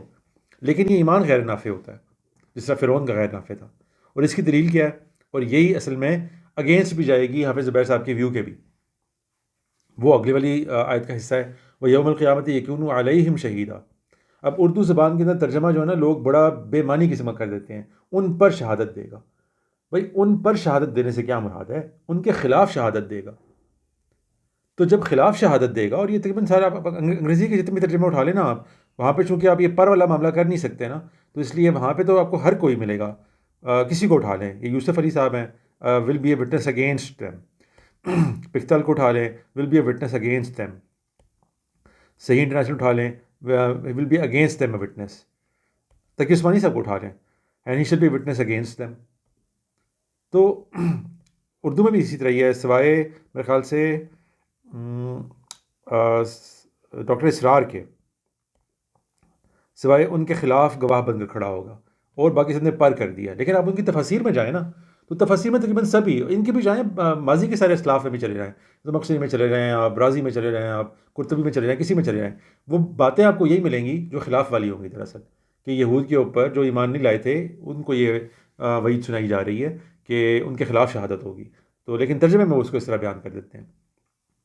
تو میرا کہنا یہ ہے، یہ بات میں نے اس لیے کی کہ اگر تو یہ جو ہمارا اسلاف کا ٹریڈیشنل ویو ہے اس بات کو مان لیا جائے کہ یہ دراصل قیامت میں ان کے نزول کے وقت ایمان کی بات ہو رہی ہے، کہ جس میں ساری انسانیت نے ایمان لے کر آ جانا ہے، جس میں اہل کتاب بھی شامل ہوں گے، اس کا تذکرہ ہو رہا ہے کہ سارے کے سارے اہل کتاب، اور وہ نصارہ کو بھی اس میں شامل کرتے ہیں، ایمان لے آئیں گے. تو بھئی وہ ایمان کیوں نافع نہیں ہوگا؟ اس کا فائدہ کیا اگر وہ نافع نہیں ہوگا؟ تو یعنی اس کو تو نافع ہونا چاہیے نا، اس کے نافع نہ ہونے کی کیا وجہ ہے؟ وہ تو پوری کہانی اللہ تعالیٰ یہی سنا رہے ہیں کہ دیکھو ابھی تو تمہارا ایمان درست نہیں ہے، ایون عیسائیوں کا بھی درست نہیں ہے. یعنی کہ میں اسلاف کی آپ کو اسٹوری بتا رہا ہوں کہ عیسائیوں کا بھی چونکہ ایمان درست نہیں ہے، یہود تو مانتے ہی نہیں ہیں، اس لیے قیامت کو جب وہ نازل ہوں گے تو مسلمان تو ان کو پہلے سے صحیح طریقے سے مانتے تھے، یہ دونوں گروہ بھی ایمان لے کر آ جائیں گے اور مسلمان ہو جائیں گے سارے کے سارے. تو وہ ایمان کیوں نافع نہیں ہوگا جناب کہ ان کو ان کے خلاف گواہی دینی پڑے گی، وہ یوم القیامت یکون علیہم شہیدہ؟ تو صرف اگر آپ تھنک تھرو کر لیں اس آیت کو تو آپ کو صاف پتہ چل جائے گا کہ یہاں پر وہ معنی مراد نہیں ہو سکتا جو ہمارے اسلاف لے رہے ہیں. غیر نافع ایمان کی کوئی وجہ نہیں بنتی کیا جو قیامت سے پہلے انہوں نے آنا ہے اس موقع کے لیے. اس کی وجہ صرف تب ہی بن سکتی ہے کہ یہ جو اس ضمیر کو ہر اہل کتاب کی طرف، ہر یہودی کی طرف مانا جائے، موتی ہی کی ضمیر کو، اور بہ کی ضمیر کو حضرت عیسیٰ علیہ السلام کی طرف مانا جائے. نہ اس میں قرآن پاک، نہ اس میں نبی صلی اللہ علیہ وسلم، نہ اس میں جو ہے کوئی قیامت کا نزول سے پہلے نزول، کچھ اس آیت سے ثابت نہیں ہوتا. یہ اس سے بڑا سمپل اللہ تعالیٰ نے اب تو سلسلہ کلام جو تھا، وَقَوْلِهِمْ إِنَّ قَتَلَ الْمَسِيحَ عِيسَى ابْنَ مَرْيَمَ رَسُولَ اللَّهِ وَمَا قَتَلُوهُ وَمَا صَلَبُوهُ وَلَٰكِنْ شُبِّهَ لَهُمْ. اب زور محسوس کرتے جائیں آپ کو خود پتہ چل جائے گا آگے جا کے آیت کے اندر. وَإِنَّ الَّذِينَ اخْتَلَفُوا فِيهِ لَفِي شَكٍّ مِّنْهُ مَا لَهُم بِهِ مِنْ عِلْمٍ إِلَّا اتِّبَاعَ الظَّنِّ وَمَا قَتَلُوهُ يَقِينًا بَلْ رَفَعَهُ اللَّهُ إِلَيْهِ وَكَانَ اللَّهُ عَزِيزًا حَكِيمًا وَإِن مِّنْ أَهْلِ الْكِتَابِ إِلَّا لَيُؤْمِنَنَّ بِهِ قَبْلَ مَوْتِهِ وَيَوْمَ الْقِيَامَةِ يَكُونُ عَلَيْهِمْ شَهِيدًا فَبِظُلْمٍ مِّنَ الَّذِينَ هَادُوا. پھر وہ آگے بات چل پڑی. تو یہاں پر چلیں تھوڑے کے لیے مانتے ہیں آپ عیسائیوں کو بھی مراد لے لیں، وہ تو پہلے ہی بیچارے عیسیٰ علیہ السلام پر ایمان لا کے ہی مرتے ہیں نا بیچارے، تو ان کو تو یہاں پر اگر بات مراد لینی بھی ہے تو چلیں لے لیں، لیکن اس سے کوئی فرق نہیں پڑے گا. اصل میں یہود سے کلام ہو رہا ہے، یہود سے بات رہ رہی ہے کہ ان میں سے، ان بدبختوں میں سے جنہوں نے ان کے اوپر ایمان نہیں رکھا، ان میں سے کوئی نہیں مرے گا مگر یہ کہ موت کی اپنی آخری ہچکی کے اندر وہ یہ اقرار کر کے مرے گا کہ ہاں ٹھیک ہے میں ایمان لایا حضرت عیسیٰ علیہ السلام پہ، جیسے فرعون اقرار کر کے مرا تھا.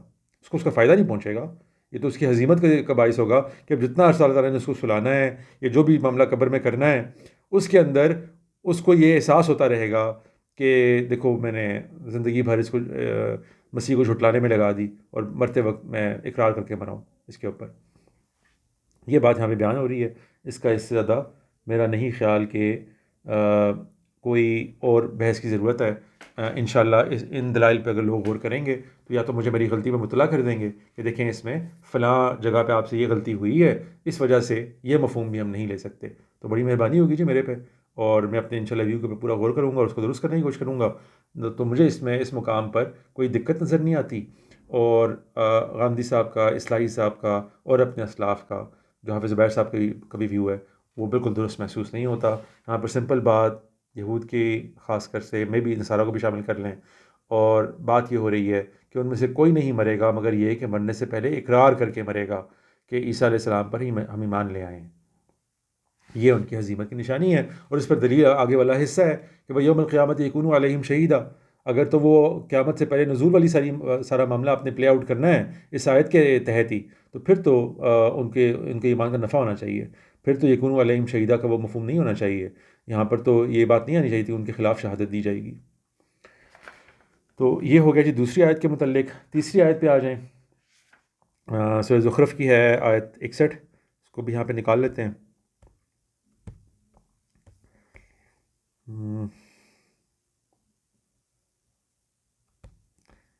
کی آیت 61.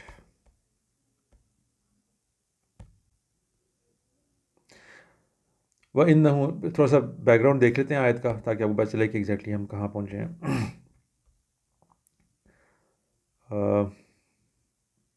وَلَمَّا ضُرِبَ ابْنُ مَرْيَمَ مَثَلًا إِذَا قَوْمُكَ مِنْهُ يَصِدُّونَ. آپ پتہ ہی ہے، مطلب چل ہی رہا ہوگا ساتھ ساتھ آپ کے ذہن میں، میری آڈینس کے ایٹ لیسٹ، کہ جب نبی ابن مریم کی مثال بیان کی آپ صلی اللہ علیہ وسلم نے، یا بیان کی جاتی ہے، تو آپ کی قوم جو ہے چلا اٹھتی ہے اس سے. وقالوا آلہتنا خیر ام ہو، اور وہ کہتے ہیں کہ ہمارے الہ بہتر ہیں یا یہ. یعنی کہ بات یہ ہو رہی ہے کہ عیسیٰ علیہ السلام کا جیسے ہی تذکرہ کیا ہوگا تو ان کے ہاں چونکہ ارد گرد میں نصارہ بھی تھے اور سارا کچھ تھا، ان کو پتہ تھا کہ اچھا اب اس کو بھی الہ کی حیثیت سے پیش کیا جائے گا یہاں پہ. تو مطلب یہ جان بوجھ کے ایسی حرکت وہ کرتے ہیں. ان کو پتہ تھا کہ ایسا نہیں کیا جا رہا، لیکن چونکہ ان کو وہ مشہور اپنے الہ کی حیثیت سے ہی بن گئے ہوئے تھے نصارہ میں، اس لیے انہوں نے کہا اچھا تو وہ بہتر الہ ہے ہمارے. ما ضربوه لك الا جدلا. وہ یہ سب باتیں صرف لڑائی کی جھگڑے کے لیے کر رہے ہیں. بل ہم قوم خصمون، کیونکہ وہ بڑی جھگڑالو قوم ہے. ان هو الا عبد انعمنا علیہ، وہ تو ایک انسان بندہ ہے ہمارا جس پر ہم نے انعام کیا. وجعلناه مثلا لبنی اسرائیل، اور بنی اسرائیل کے لیے اس کو ایک نشانی بنا کے رکھ دیا.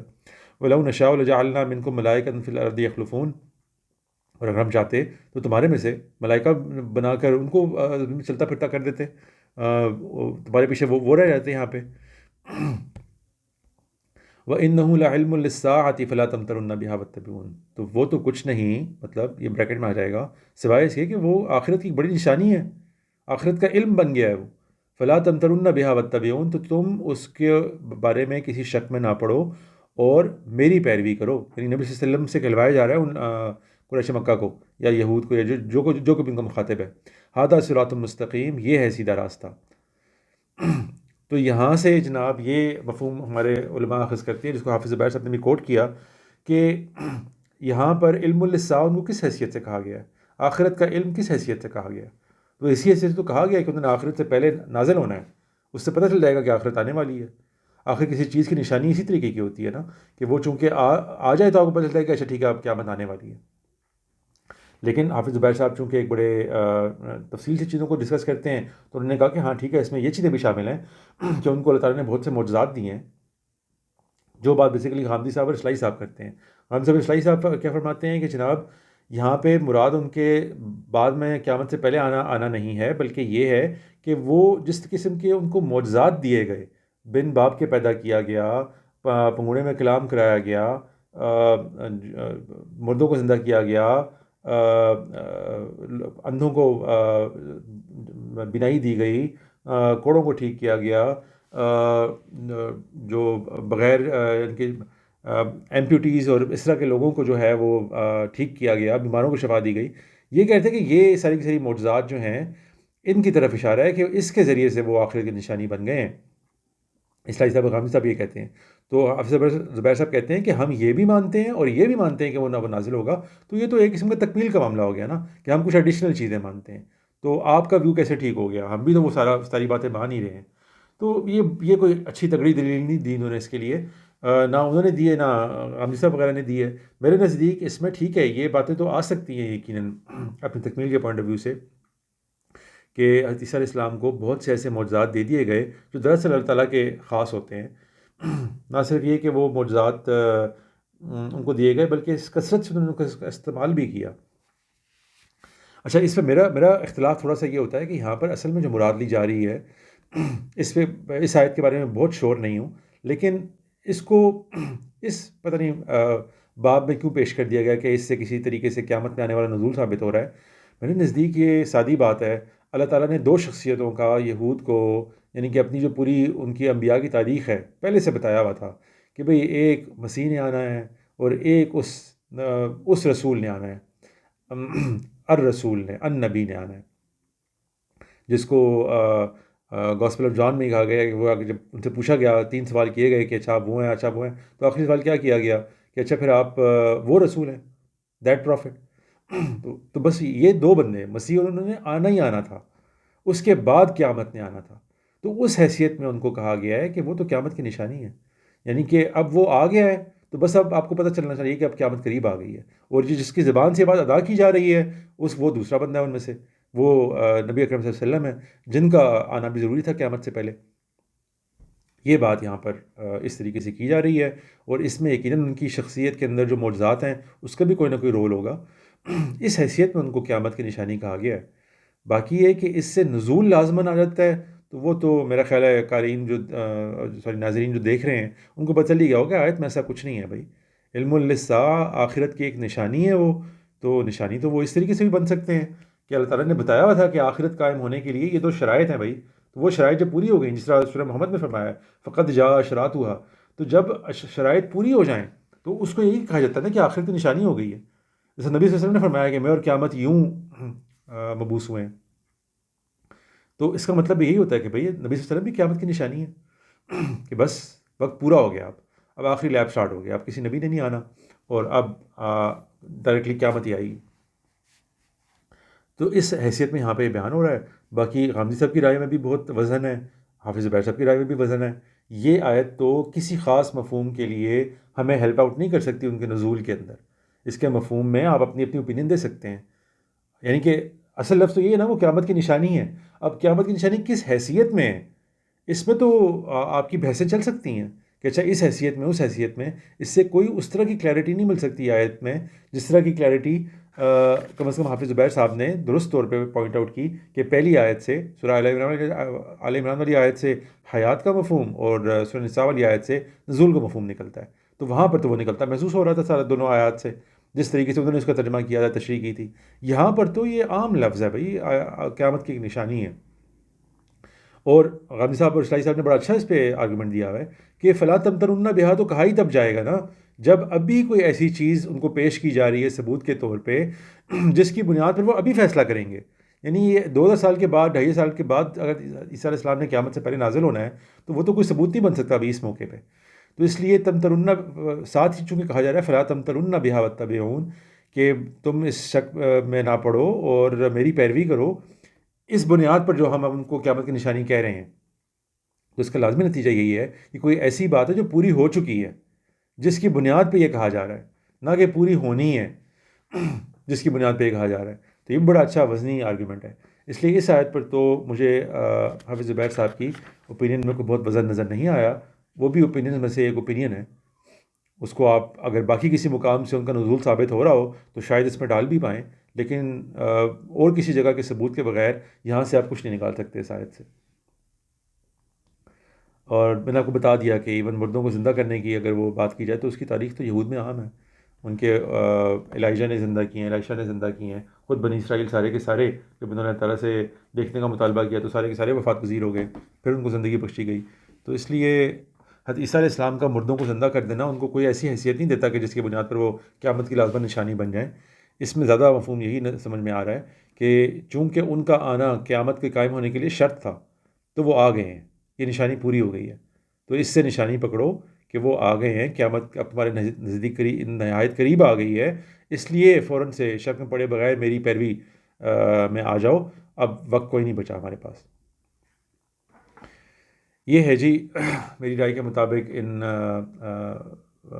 مختلف دلائل۔ اچھا، اس کے علاوہ جو دلائل انہوں نے اور دیے اور خود فرمایا کہ بولا وَيُكَلِّمُ النَّاسَ فِي الْمَهْدِ وَكَهْلًا، اور ایسے کچھ مقامات کو انہوں نے کہا کہ ٹھیک ہے اس سے کچھ آپ دلیل دے سکتے ہیں، حافظ زبیر صاحب کی بات کر رہا ہوں، لیکن وہ دلیل کو بہت مفہوم سی ہوگی، اس لیے میں نہیں دینا چاہتا. تو یہ اچھی بات ہے انہوں نے نہیں دی اس کو دلیل میں، اس لیے میں ان کو موضوع بھی نہیں بناتا. ہاں اتنا ضرور کہوں گا کہ وہ آیات جو ان کے بظاہر خلاف جاتی ہیں ان کو بھی زیر بحث لایا کریں نا. مثال کے طور پہ جو سورہ مریم میں پورا اللہ تعالیٰ نے حضرت یحییٰ کا اور حضرت عیسیٰ علیہ السلام کی پیدائش کا تذکرہ فرمایا ہے. وہاں پہ دیکھیں یوم اموت یوم احیا و یوم اموت و یوم ابعث حیا، بالکل اسی طرح جیسا یحییٰ علیہ السلام کے لیے آیا تھا اس طرح فرما دیا اللہ تعالیٰ نے. تو اس سے کیا پتہ چلتا ہے آپ کو؟ یہ پتہ چلتا ہے نا کہ ایک ہی دفعہ ان کی حیات ہونی ہے، ایک ہی دفعہ ان کی موت ہونی ہے، اور ایک ہی دفعہ ان کو دوبارہ زندہ اٹھایا جانا ہے قیامت کے روز.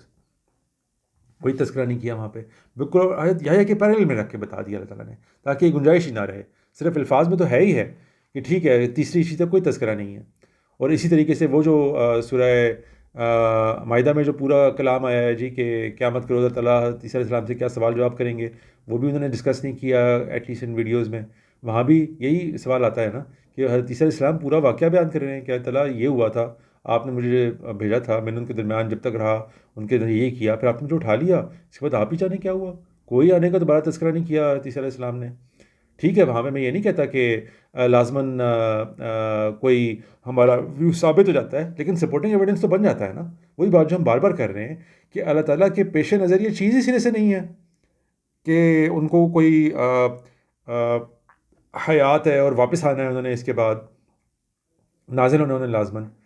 تو جب یہ چیزیں پیش نظر نہیں ہے، اس لیے ہر اس طرح کے موقع پہ آپ کو یہ نظر آئے گا کہ بس ایک وفات کا تذکرہ ہوتا ہے، ایک موت کا تذکرہ ہوتا ہے، اور پھر آگے قیامت آ جاتی ہے، قیامت کا ہی تذکرہ ہو رہا ہوتا ہے. وہاں بھی یہی ہو رہا ہے، اس کو بھی انہوں نے بحث نہیں بنایا، زیر بحث نہیں لائے. تو ان ایسی آیات کو بھی زیر بحث لایا کریں. حافظ صاحب سے گزارش ہے کہ ان کے موقف کے خلاف بھی جاری ہوتی ہیں، ان پہ بھی وہ اپنے دلائل دیں گے تو ہمیں موقع ملے گا ان سے کچھ سیکھنے کا اور ان سے تعارض کرنے کا. تو یہ ہے جی. میں میرے ویو سے جو لوگ واقف ہیں ان کے لیے میں ان کے علاوہ جو نئے ناظرین دیکھ رہے ہوں گے میں ریٹریٹ کر دوں. میرے نزدیک عیسیٰ علیہ السلام وفات پا چکے، آسمانوں پہ اللہ تعالیٰ کے پاس، اللہ تعالیٰ نے ان کو اپنے پاس بلا لیا، اور اب وہ قیامت میں ہی لوگوں کا اپنے جو ان کی امتیں ہیں بلکہ سارا بھی اور یہود بھی ان کے خلاف گواہی دیں گے جو ان کے پر ایمان نہیں لائیں گے یا ایمان نہیں رکھیں گے اور نیک اعمال نہیں کریں گے. اور قیامت سے پہلے یقیناً انہوں نے آنا تھا اپنی تمثیلی حیثیت میں، میٹافوریکل حیثیت میں. وہ میں نے پوری کی پوری متعین کر کے بتا دی اپنے ویڈیوز میں کہ وہ کیسے آئے، ایک ایک روایت کو ایڈجسٹ کر کے بتایا ہے کہ ایسے وہ آئے، پوری روایت پوری ہو گئی. اور ایکچولی حدیث کے باب میں مجھے بڑی حیرت ہوتی ہے، لیکن اور یہ ہے میرے ریڈار پہ کہ میں نے اس کے بارے میں ویڈیو بنانا ہے. ہمارے ہاں حدیث کے علم ڈیولپ ہو گیا، اچھی بات ہے، چلیے یہ ایک نیک اور اچھی چیز ہے جو حدیث کے لیے سارا اسمان و جالا کام کیا گیا ہے. اصل میں اس کام کو کے بغیر بھی روایات کو قرآن پاک کے ساتھ عقل کے ساتھ میچ کرا کے پرکھنے والا معاملہ ہوتا ہے. یہ ہمیشہ تاریخ میں ہوتا رہا ہے، تاریخ میں کبھی یہ ضرورت پیش نہیں آئی اسی لیے کہ ایگزیکٹلی چین آف کسٹڈی رکھی جائے کسی روایت کی. ہمارے ٹھیک ہے بزرگوں نے یہ کر لیا، ایک نیک اور اچھا کام ہے، لیکن اس سے یہ ذہن بن گیا کہ اب کوئی جو ہے نا اس کام کی بہت زیادہ اہمیت ہو گئی ہے. اب کوئی روایت اگر صحیح ہو گئی، ضعیف ہو گئی ہے تو بس جی اس سے ہمارے پھر احکامات میں فرق آ جائے گا. تو میں نے بتایا ایک اچھا کام ہے، لیکن یہ تاریخ کے علم میں کوئی اس طرح کی اہمیت نہیں رکھتا. میرے نزدیک تو ضعیف حدیث میں سے کتنی ڈھیر ساری ہیں جو بالکل ٹھیک ہوتی ہیں، بالکل ٹھیک بیٹھ جاتی ہیں آپ کے سارے موقف کے ساتھ. تو ان کے ضعیف ہونے سے کیا فرق پڑ جائے گا. تو خیر یہ وہی علم ہے جو میرا بھی ایک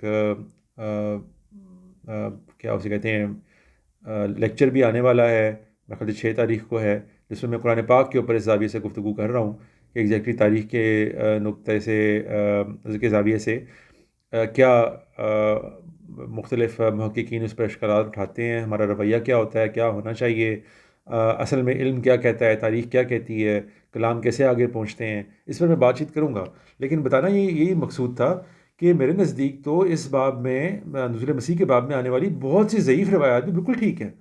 معمولی وہ جو فرق ہوتا ہے کہ ٹھیک ہے کیونکہ یہ حفظ صحیح نہیں تھا یا اتصال نہیں تھا اس لیے کوئی بات ادھر ادھر ہو گئی ہوگی، وہ ہو جاتا ہے، وہ حدیث میں ایڈجسٹمنٹ کرنی پڑتی ہے آپ کو تھوڑی بہت، مختلف حدیث سے ملا کے، باقی ایک اوور آل ویو سے ملا کے اس طرح کی غلطیاں آپ کو مل جاتی ہیں. لیکن باقی صحیح حدیث میں بھی آپ کو چیزیں مل جاتی ہیں، ضعیف حدیث میں بھی آپ کو چیزیں مل جاتی ہیں اسی باب سے متعلق. تو جی وہ سب کچھ پورا ہو گیا جو اللہ تعالیٰ نے فرمایا تھا کہ عیسیٰ علیہ السلام قیامت سے پہلے آئیں گے، اتنا عرصہ اسٹے کریں گے، دجال کو ماریں گے، وہ سب چیزیں پوری ہو گئیں اور بالکل ویسے ہی جیسی اللہ تعالیٰ نے فرمائی تھیں۔ ان کا ان آیات سے، حضرت عیسیٰ علیہ السلام کی حیات سے یا کوئی ایکچوئل فزیکل نزول سے کوئی تعلق نہیں تھا۔ وہ ایک معاملہ تھا جو 33 عیسوی بتائی جاتی ہے، اگر اس ڈیٹ کو مان لیا جائے تو وہ اس ڈیٹ میں پورا ہو گیا۔ حضرت عیسیٰ علیہ السلام کو پہلے اللہ تعالیٰ نے چھپا دیا، وہ جو جیسے بائبل میں فرمایا تھا کہ 3 دن اور 3 راتوں کے لیے وہ غائب رہیں گے، پھر اللہ تعالیٰ نے ان کو وفات دی اور اٹھا کے اپنے پاس لے گئے، بدن ان کا دفنا دیا یہاں پہ کہیں پہ، اور جہاں پہ جیسا باقی رسولوں کے لیے کے بدن دفنائے اور غائب کرا دیے ہیں اس طرح وہ بھی دفنا دیا ہوگا، اور حضرت عیسیٰ علیہ السلام کو خاص اٹھا کے اللہ تعالیٰ اپنے پاس لے گئے۔ یہ ان کے لیے ایک خاص پیکج اللہ تعالیٰ نے دیا، اور اب انہوں نے قیامت کے روز ہی آنا ہے۔ یہ جو ان کی قیامت سے پہلے نزول کا ہمیں روایات میں ملتا ہے، یہ سب کی سب رویا والی باتیں ہیں، خوابوں والی باتیں ہیں جو نبی صلی اللہ علیہ وسلم کو نظر آئی ہیں، انہوں نے ایسے آگے بیان کر دی ہیں۔ ان کو انٹرپریٹ کرنا آگے ہمارا کام تھا، اور ہم چونکہ بائبل نہیں پڑھتے ہیں، ہمارے پاس انٹرپریٹیشن کے وہ گر نہیں آئے جو بائبل کو پڑھنے سے آپ کو آتے ہیں، تو ہم وہ انٹرپریٹ نہیں کر پائے۔ وہ میں نے کر کے پورے ایک ایک حدیث کو ساتھ متعلق کر کے بتا دیا ہے۔ لوگوں سے گزارش ہے کہ وہ جا کے میرے ویڈیوز دیکھ لیں، میں ان کے لنکس بھی اس ویڈیو کے اینڈ پہ ڈالنے کی کوشش کروں گا۔